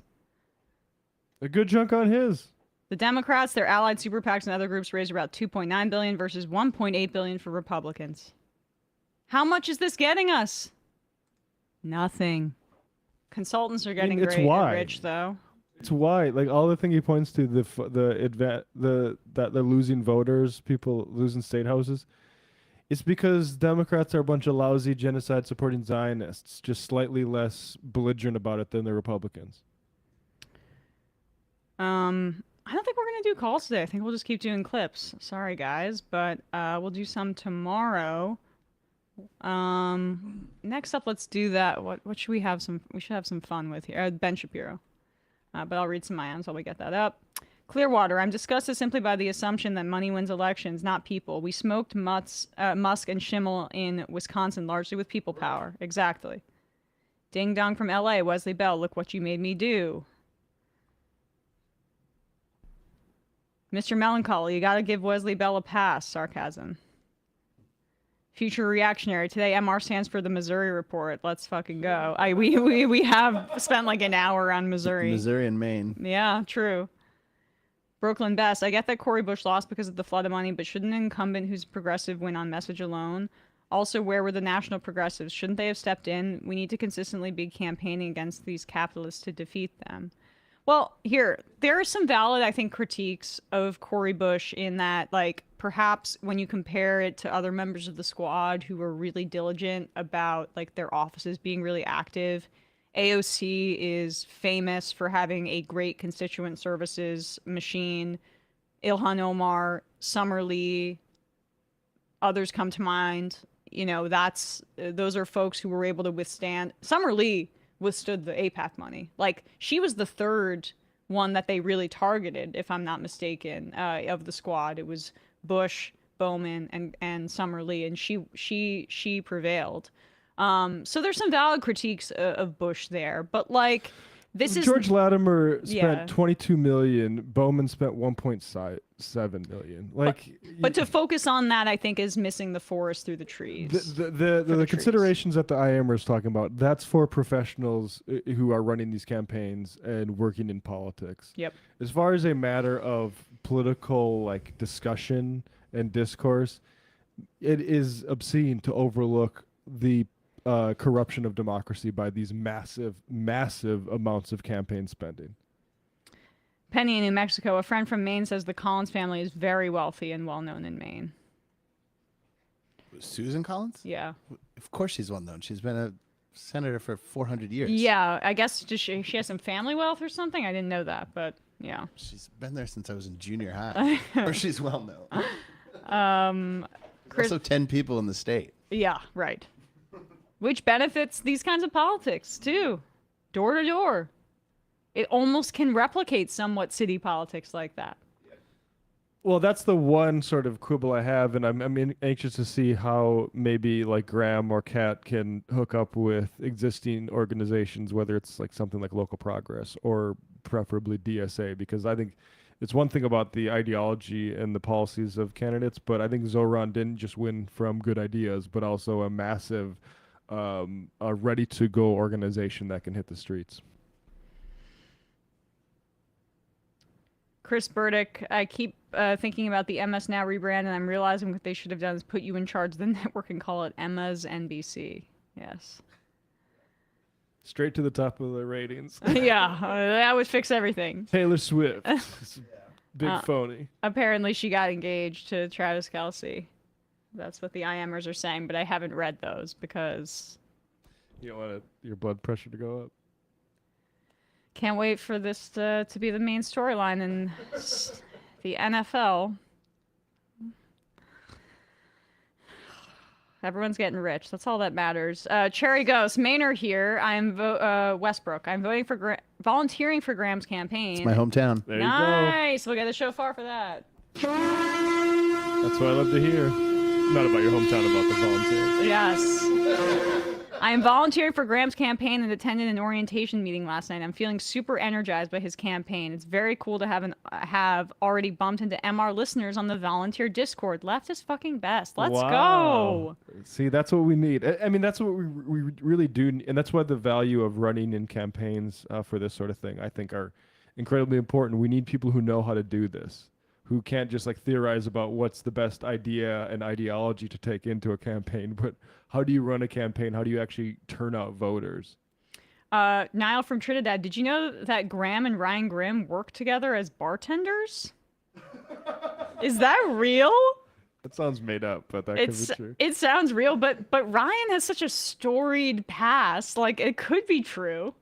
Ryan's done like everything. I mean, he's punched Jesse Waters. Yes, I mean, Also proximate to alcohol. Augie, yeah. Augie's leftist says Taylor Swift's the only billionaire that gets a pass. I hate it. I know! She's a climate criminal. Larry David a little bit too. Yeah, that's my blind spot, and I'll own it.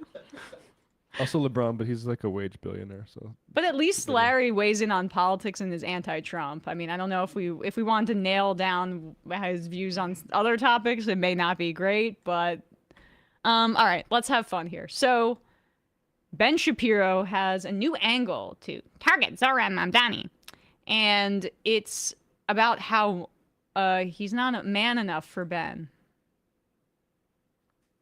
Pregnant pause. Sorry, I was taking my creatine because I was feeling insecure about this segment. Here we go. I mean, I don't even know why one would feel this reminds me of when Tim Pool, when we had our interview was like 3 hours long or whatever. I needed to get the hell out of there and make my flight. And he's like, one more topic. Why do you think liberals are so much uglier than conservatives? Did you say, are you liberal? I just wanted to be like, okay, all right, Mr. Beanie Man, you want to make this case? Glass houses. All right, Ben, let's see. Democrats are learning that soy is actually not an amazing nutritional base for all things. They might be learning this from Zohran Mamdani, who is, of course, the likely next mayor of New York City. Now, Democrats have been claiming that he's the hot new thing in the Democratic Party, that Zohran Mamdani is going to lead the way to a bright new socialist future for America, starting with the most powerful financial capital on planet Earth. But if we're speaking about power, if we're speaking about socialist strongmen, Zohran Mamdani is going to be hard pressed, no pun intended, to actually be a strongman, pun intended. Zohran Mamdani yesterday showed up at the annual Men's Day Open Streets event in Brooklyn on Saturday, where a bunch of dudes were lifting, apparently. And the 33-year-old socialist, again, he's 33, which is like young in the prime of life. He tried to bench. Now, my dude, let me just say, that if you're going to do... Can we just mark that for a sound drop, please? My dude. My dude. You know, when I'm hanging out with the bros, I go, my dude, what's up with you? Wait, he's saying it like milady. Milady. I hope, my dude, you're not looking at the porn on the internet because that's so bad for your brain. And also, I got to hear him talk about how he's going to talk about the fact that he clearly also couldn't clear 135. Right. Young in the prime of life. He tried to bench.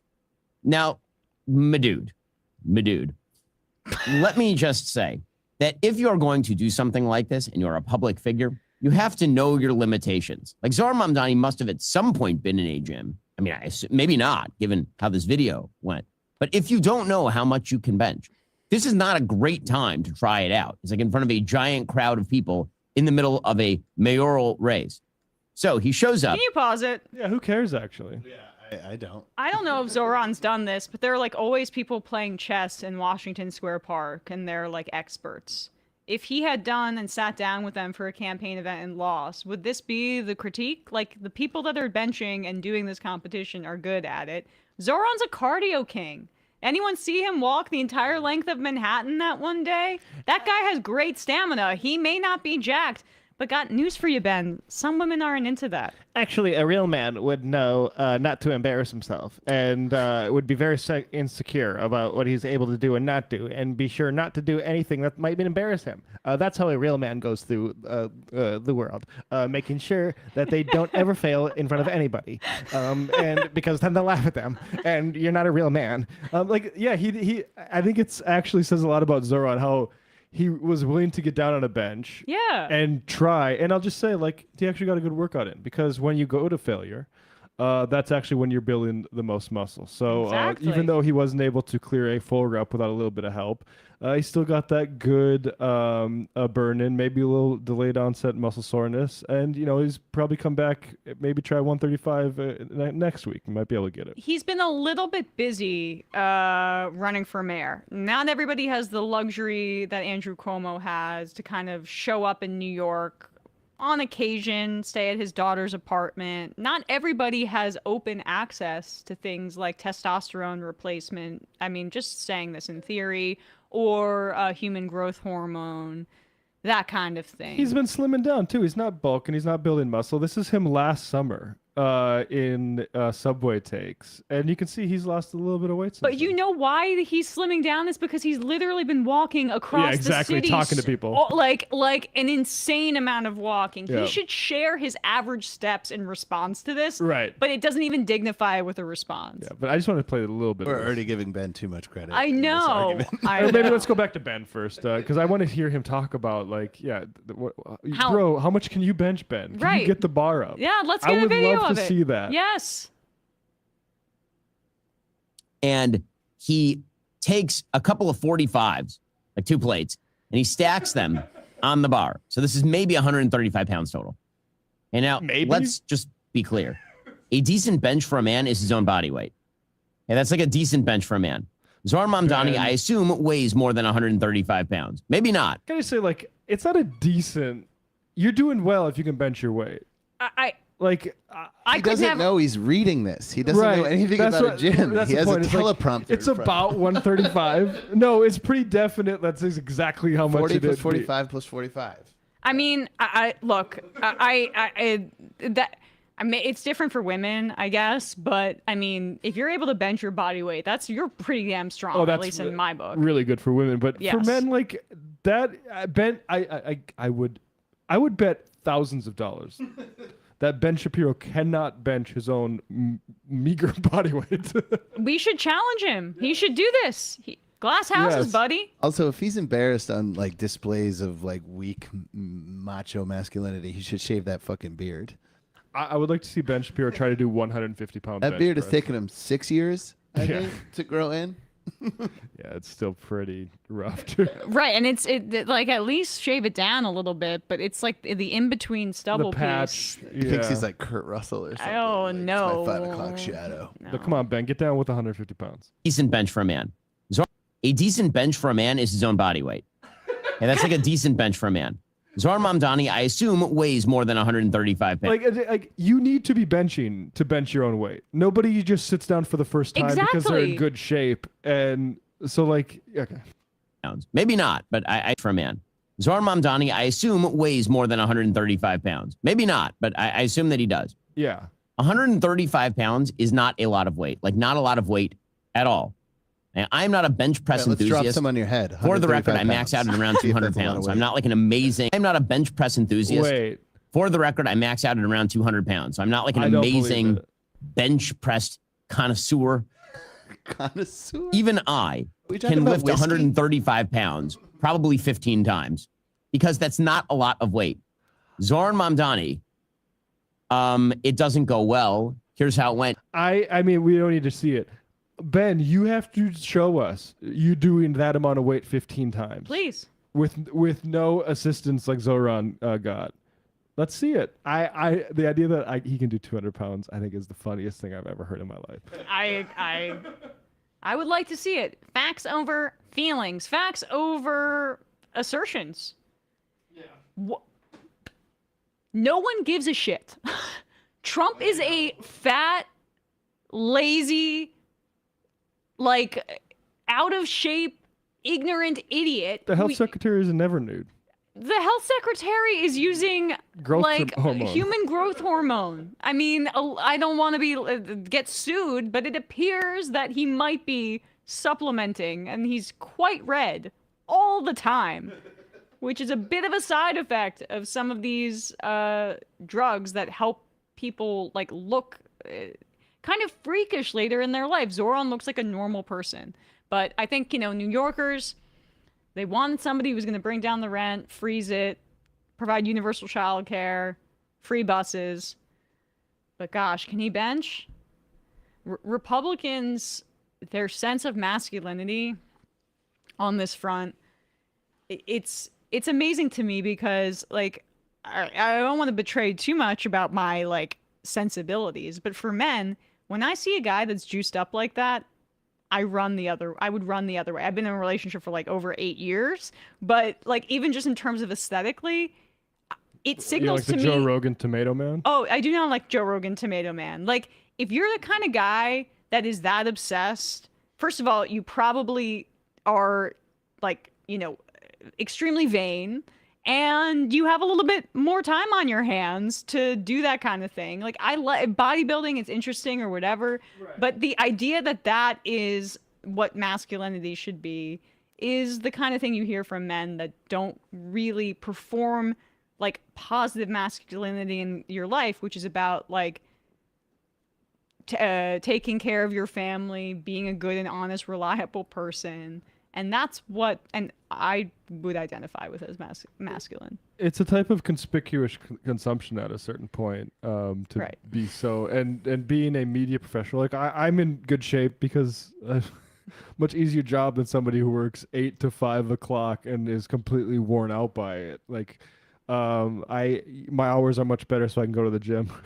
But that's the thing. That's like, but it's about like shaming people for also oftentimes not like having the free time or the financial resources to be able to do all of this kind of stuff. Right. You see how beauty standards change throughout time. For example, being tan became like the hot thing to look like in like the 80s or the 90s in Western culture, and has persisted because in the past, being tan or sun-kissed indicated you were working in the fields and you were poor. Now it means you have the time to vacation. Go do some squats. Same thing with like women's muscle mass, right? You were supposed to be a desirable woman, pale and a little bit mushy, because that meant you weren't exerting yourself that much and you were there for childbearing. Now washboard abs, whatever. This men's stuff, it's the same thing. Like, they are creating these beauty standards and insecurities for men with this rigidity that only can be lived up to if you have the financial means and the time off to work out in that way, or if you have the money to get like supplementary help, which it seems like basically every conservative influencer is partaking in right now. Or you could be like Ben and just lie. Yeah. Not do that at all. Shortcut. Tom C., I would pay every single cent I own to bet against Ben Shapiro benching 200. I mean, we already know he's living in a fantasy world, but he's going way too far on this one. 200 pounds? Majority Report wardrobe coordinator points out Ben Shapiro can't satisfy his wife. Yeah. That's the thing that's a little more masculine in my wife. view. Right. Who's a fully educated woman, empowered to, be out in the workplace. Right. We support that, does Ben? Not publicly, at least? Not so much. MPG, dudes who use steroids equal rage abuse risk. Most women run the other way. The other Biden, times a week I could do 135, 140 pounds max, and I am much bigger than Shapiro. Yeah, I know men can do better than that, but still. That's what I'm saying. Like, maybe Ben can do 135 better than Zoran can, and that's frankly a big maybe. I feel extremely gracious granting that. He cannot do it 15 times, and he cannot do 200 pounds. Right. Noel from San Francisco. Emma, what can you bench? I mean, when I was working out pretty hard prior to the wedding, really not that much. Like, I think I was doing, like, with the bar, I'm trying to calculate it. With 15s on each, or sometimes 20 with a spotter on each, plus the bar. What's that? That's 80 pounds. With Yeah, I mean, it's really, but now well, you can't be mayor. Now I put like, 10 pounds on or 5 pounds on, but it's harder as a woman. You got some stuff in the way. You should challenge Megyn Kelly to a bench pressing contest. My legs my legs are pretty strong. Did you see Riley Gaines being like, I can bench more than the man? It's like, we don't see any contradiction. Yeah, right. I did not see that. Oh my god. Maybe you want to sit this one out, actually. Yeah. Keep things consistent. Attention? Yeah, Riley. Yeah, right, sure. It doesn't make sense, but okay, grab it. All right, let's do something else here. What do we got?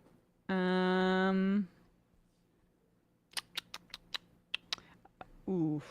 Oh, let's do 17. And then we can bring back 2 or 3. 3. I do love that Ben Shapiro is a violinist, chess-playing, screenwriter type of personality, but because Joe Rogan took over the right-wing media sphere, he has to pretend to be like a jacked man now. That's like a requirement. Like 200 pounds bench press. Actually, I can get that up 25 times. It's nothing, you know. That's just what I do as a busy man. Poker with Du Bois. Wow, all that socialism making you weak AF. Yes, you know, I gotta say I was mixing in some cardio, so I'm not like powerlifting like crazy, but you know, I would love to build that up honestly if I had a little bit more time. A day from Jamaica, bodybuilding is for impressing other men. That's what it feels like to me. Yeah. Which, you know, go for it. I mean, for me, like my outfits and makeup or stuff is usually I care more about what women think than what men do. I think it's kind of the same dynamic for them. Anyway, so Hakeem Jeffries on Sunday went on State of the Union, CNN, or I guess yesterday or Sunday, not exactly sure. Either way, this is the question he gets asked every time. Every time. He's asked about endorsing Zoran Mamdani, and he gets a little bit more prickly every time. Now, I'm not trying to toot my own horn here, but I'm about to. When I went on MSNBC and I said that he should be primaried, Zoran won his district by 12 points in the largest turnout in the history of New York City primaries. I said that if you can't harness that grassroots energy because you're more worried about AIPAC donors, then there should be a formidable primary challenge against you. And they'll do well, given if Zoran endorses, he won Jeffries' district by 12 points. That kind of made some rounds, saw it was getting some attention, saw Jeffries being repeatedly tagged. I would not be shocked if he saw that clip. In fact, I'd bet on it. It'd be incompetent to not be aware of what's being said about you on MSNBC. And it keeps getting recirculated like over a week later. And I just say that because he seems a little prickly. You have yet to endorse Zoran Mamdani, who, of course, your party elected about 2 months ago to be the Democratic candidate for mayor of New York City. As a New Yorker, what does he need to do to secure your endorsement? Well, we had a very candid and constructive and community-centered conversation a few weeks ago before he went off to Africa. I've, of course, been on the road for the last several weeks. Wait, what? Dealing in Go part back. with the Republican. A little bit of a... That's not just a non-endorsement. That's a dig. That's a backtrack from where he was, which is keeping it open. A little dig about the going off to Africa. That is him opening the door a little bit more for Cuomo or whoever.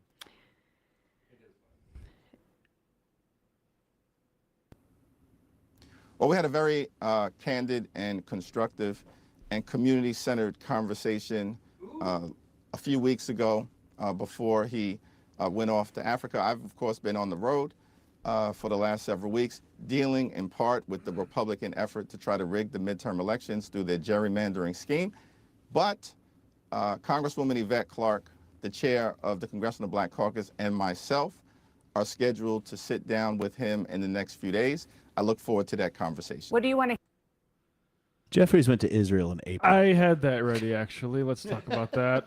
This is from which GNS is like Jewish News Service or something like that. Jeffries leading bipartisan House trip to Israel, Jordan.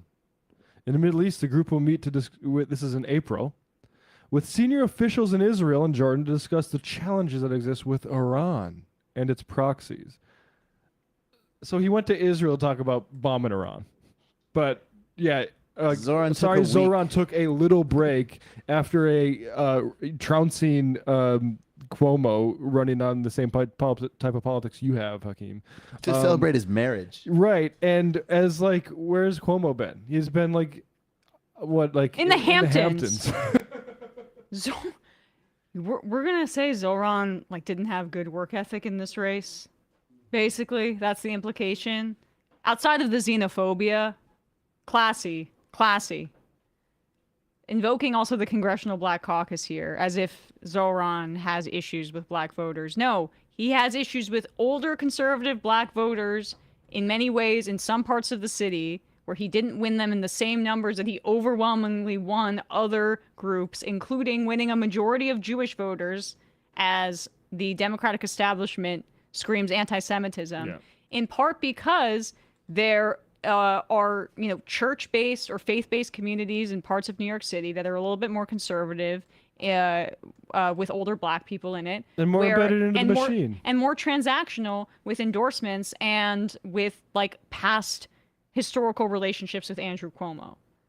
But that's changing. Yeah, look at all the unions and even politicians who were riding the fence before Zoran won, who immediately folded in when Zoran didn't, including the one guy who was the LimeWire founder, who's like, look, I donated $250,000 to Cuomo.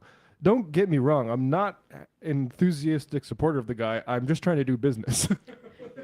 Obama understood this and gave him a call, knowing Obama is outflanking Hakeem Jeffries and Chuck Schumer right now. They just spoke one African to another. Right, with African socialists. He just wanted some travel tips. Back to both of our homelands.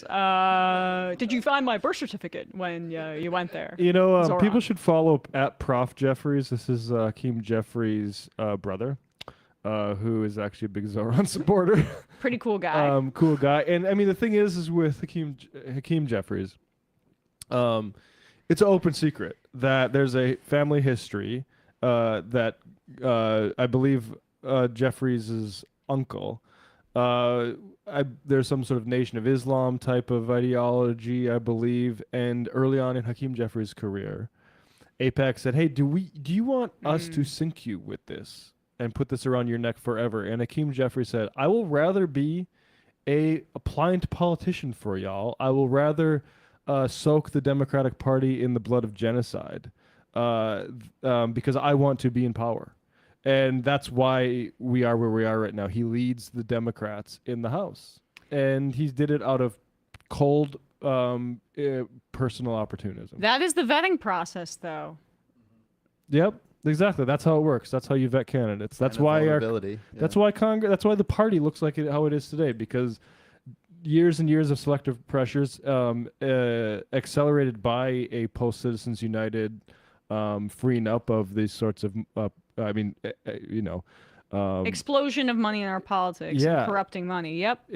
This is where you have Hakeem Jeffries and Chuck Schumer leading the party that's supposed to be the good guys. And I know people may disagree with this point, but it's why there is already, in my view, a drop-off with Pelosi, regardless of our major issues with her.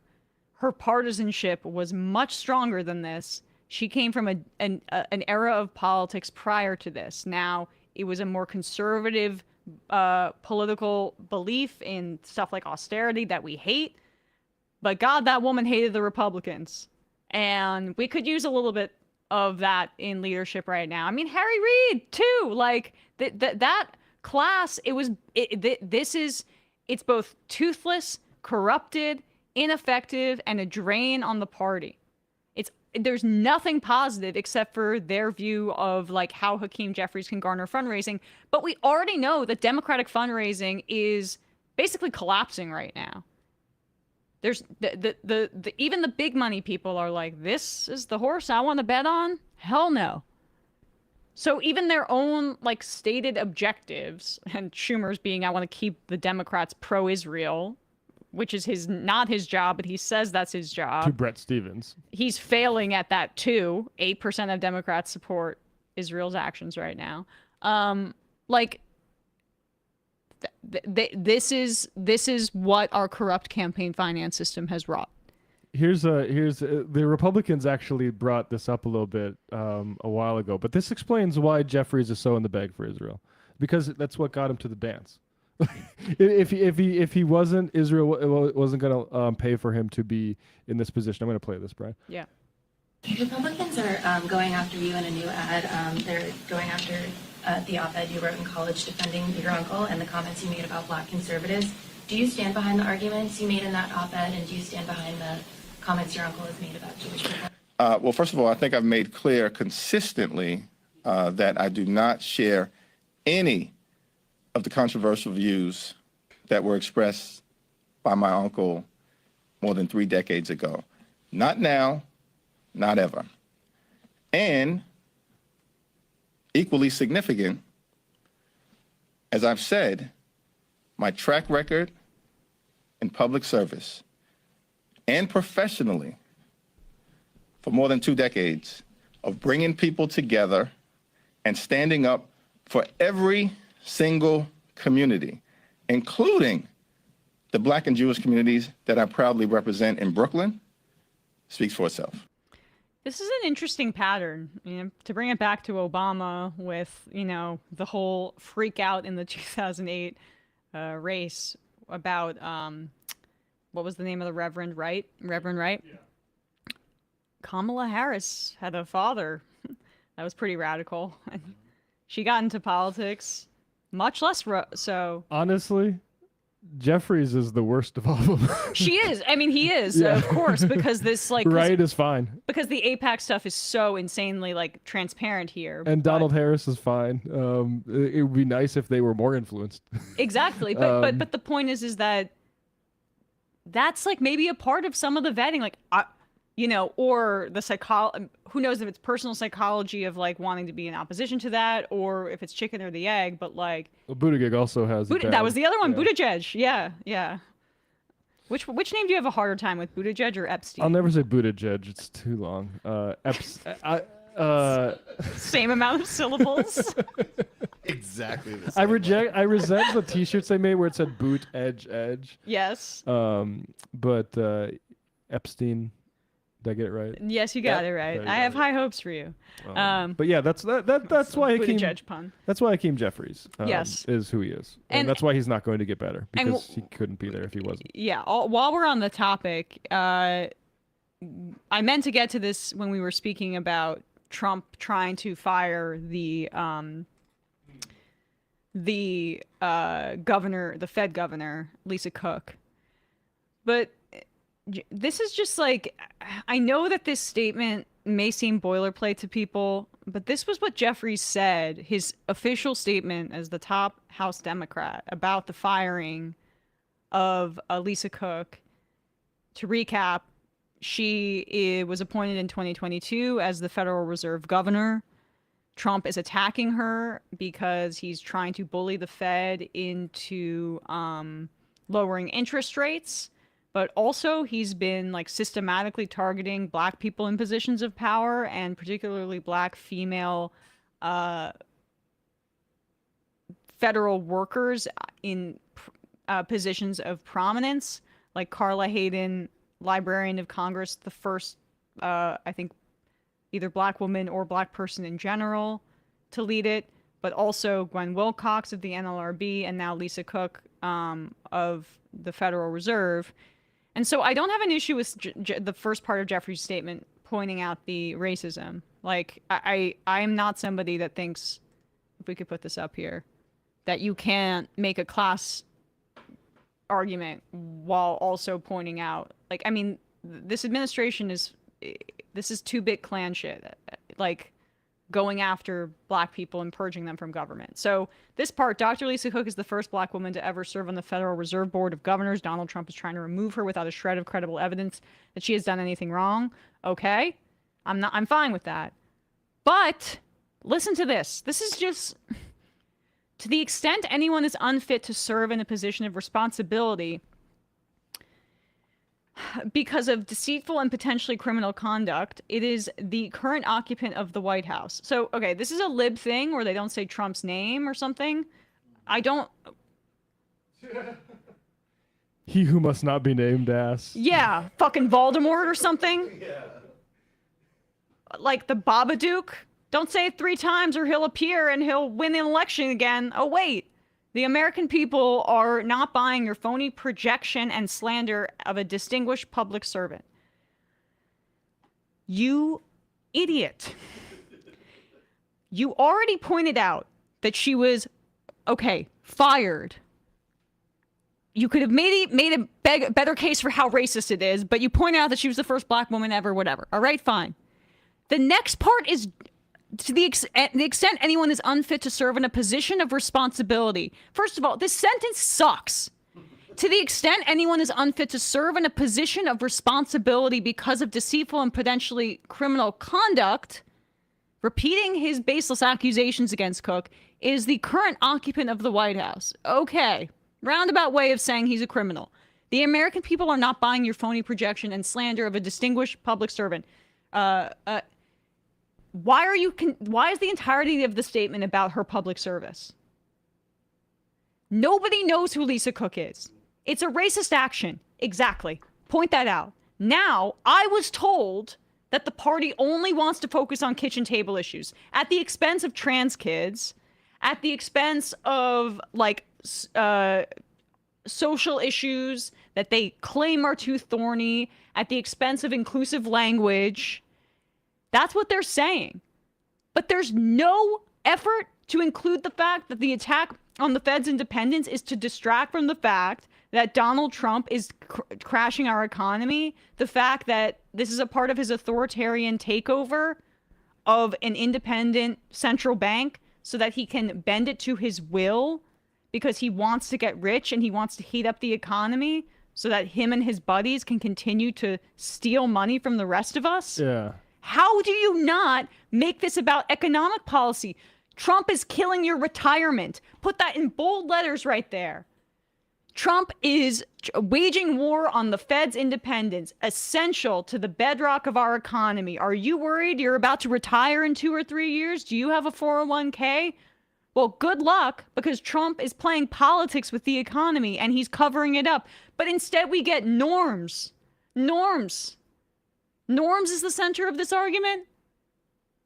To the extent anyone is unfit to serve in it's about you're now talking about the false accusations of her against her and making this central to your argument when it's self-evident that he's doing this politically, and you could have incorporated that into your critique of the system. He actually he credits it too much. The second sentence, Donald Trump is trying to remove her without a shred of credible evidence. The reason there's not a shred of credible evidence is he's making it up. Exactly. Donald Trump is remove her using a pretext because he wants a different policy from the Fed. That's what's happening. That's what's happening. And he's targeting, and yes, he's targeting her first because she's a black woman.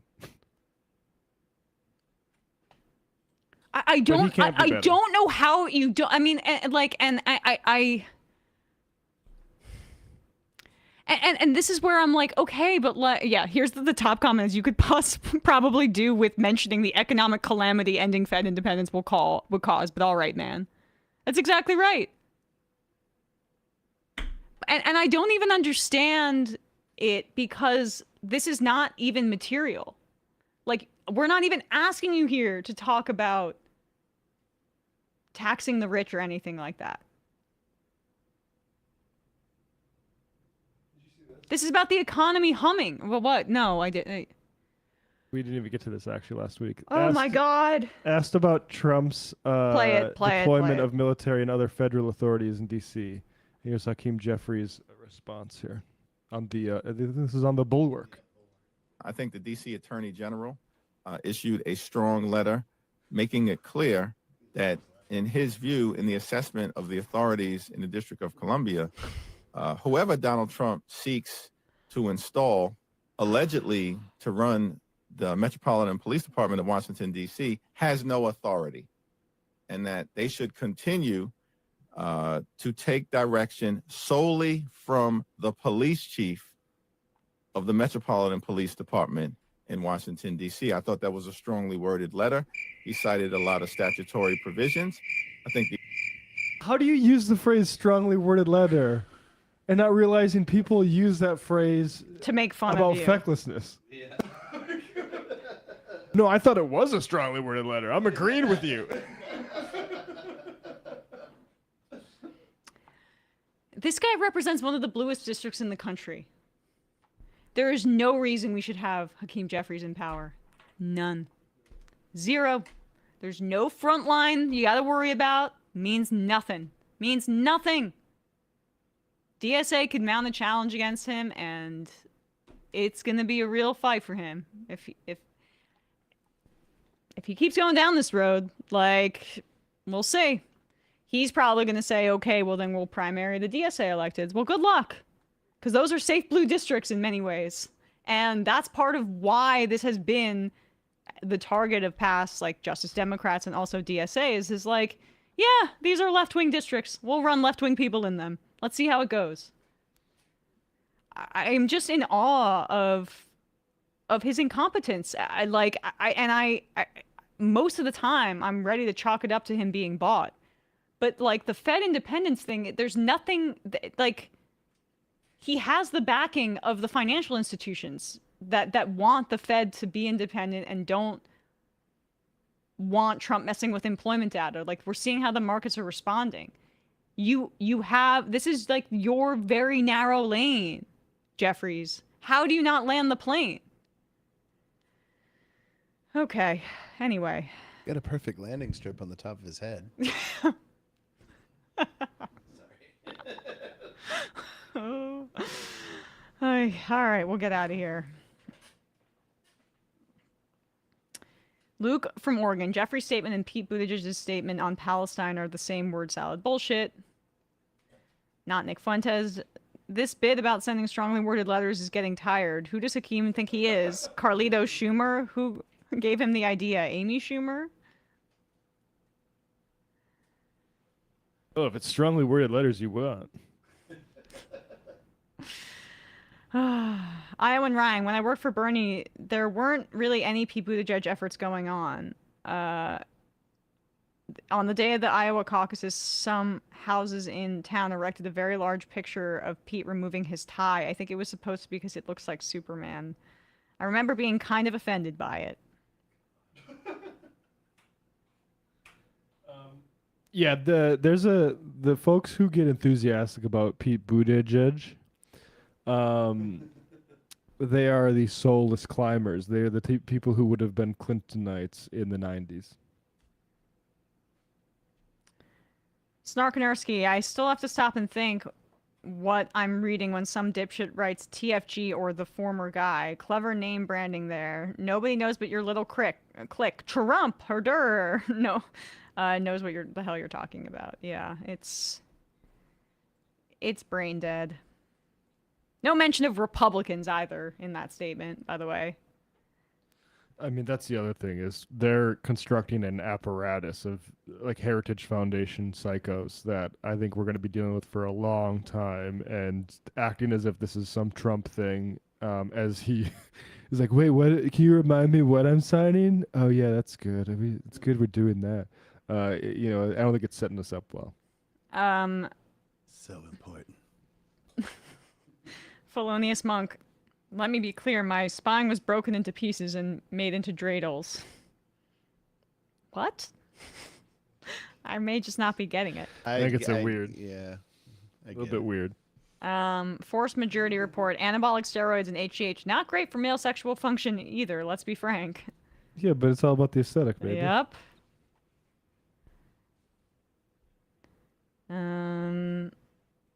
Dave from Jamaica. LOL, Brian is killing me.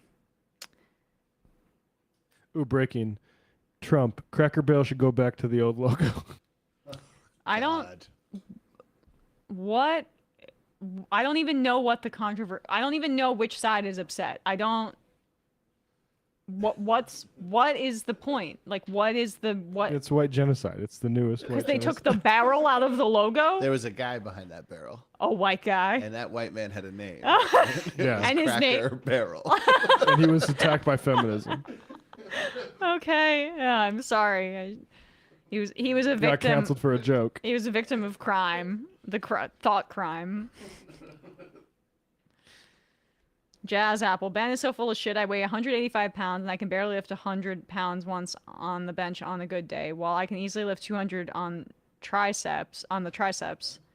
200 triceps. I'm way more into cardio, hiking, and yoga. Ben wouldn't make it through one of those yoga classes I attend. What a simpleton. Would be curious what Brandon has to say about that.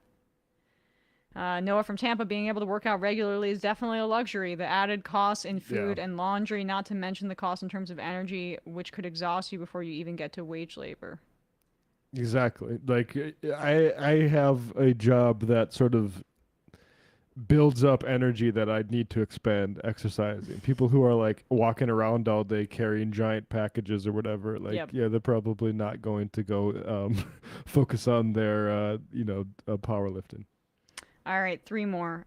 Bingo Dango. Remember that time Ben bought a single plank of wood from Home Depot and put it in a plastic bag to show how blue collar he is? I do remember that. Yeah, Japanese joinery is actually really easy. I do it all the time in my spare time. The Theo Bong, the right, I think you meant to say, is upset about Cracker Barrel rebranding, so they're blaming the left. Not one single person on the left knew about it, let alone demanded it. There's something about that. There's also something about the way corporations are using artificial, like, I don't believe the Sydney Sweeney thing was as, I believe some people had sincere feelings about it for some reason, but like, and then there's this new thing about a Gap ad and people are like saying it's some kind of culture war thing. You're being played on both sides 100% by corporations who want to get their brand seen. Exactly. And social media has, the chains are off. The administration's letting Nazis, letting all of these social media companies do whatever they want. And it's all pay to play now. So it's just so AstroTurf that the idea of engaging in any of this sounds insane to me. And then the media runs with it. All right, and the final IM of the day. Leftist Cajun. Louisiana lawmakers just approved a meta data center that will burn more energy than 3 cities of New Orleans. The power company, Entergy, will supply the power and pass the costs on to customers. It's going to be happening more and more. One of the highest incidence rates for cancer. Cancer Alley. Yep, more of that. So everybody moved out of, or a lot of people moved out of Cancer Alley. They let industry contaminate it, and now a new industry is in town. But they can ask ChatGPT about their cancer. Yeah, it's good. It'll solve it. Maybe, and then the chips in their brain will fix it all. All right, guys. Appreciate you all. Thanks so much. We will see you tomorrow. It might take all the strength I got to get to where I want, but I know somehow I'm gonna get there. I wasn't looking when I just got caught between the truth and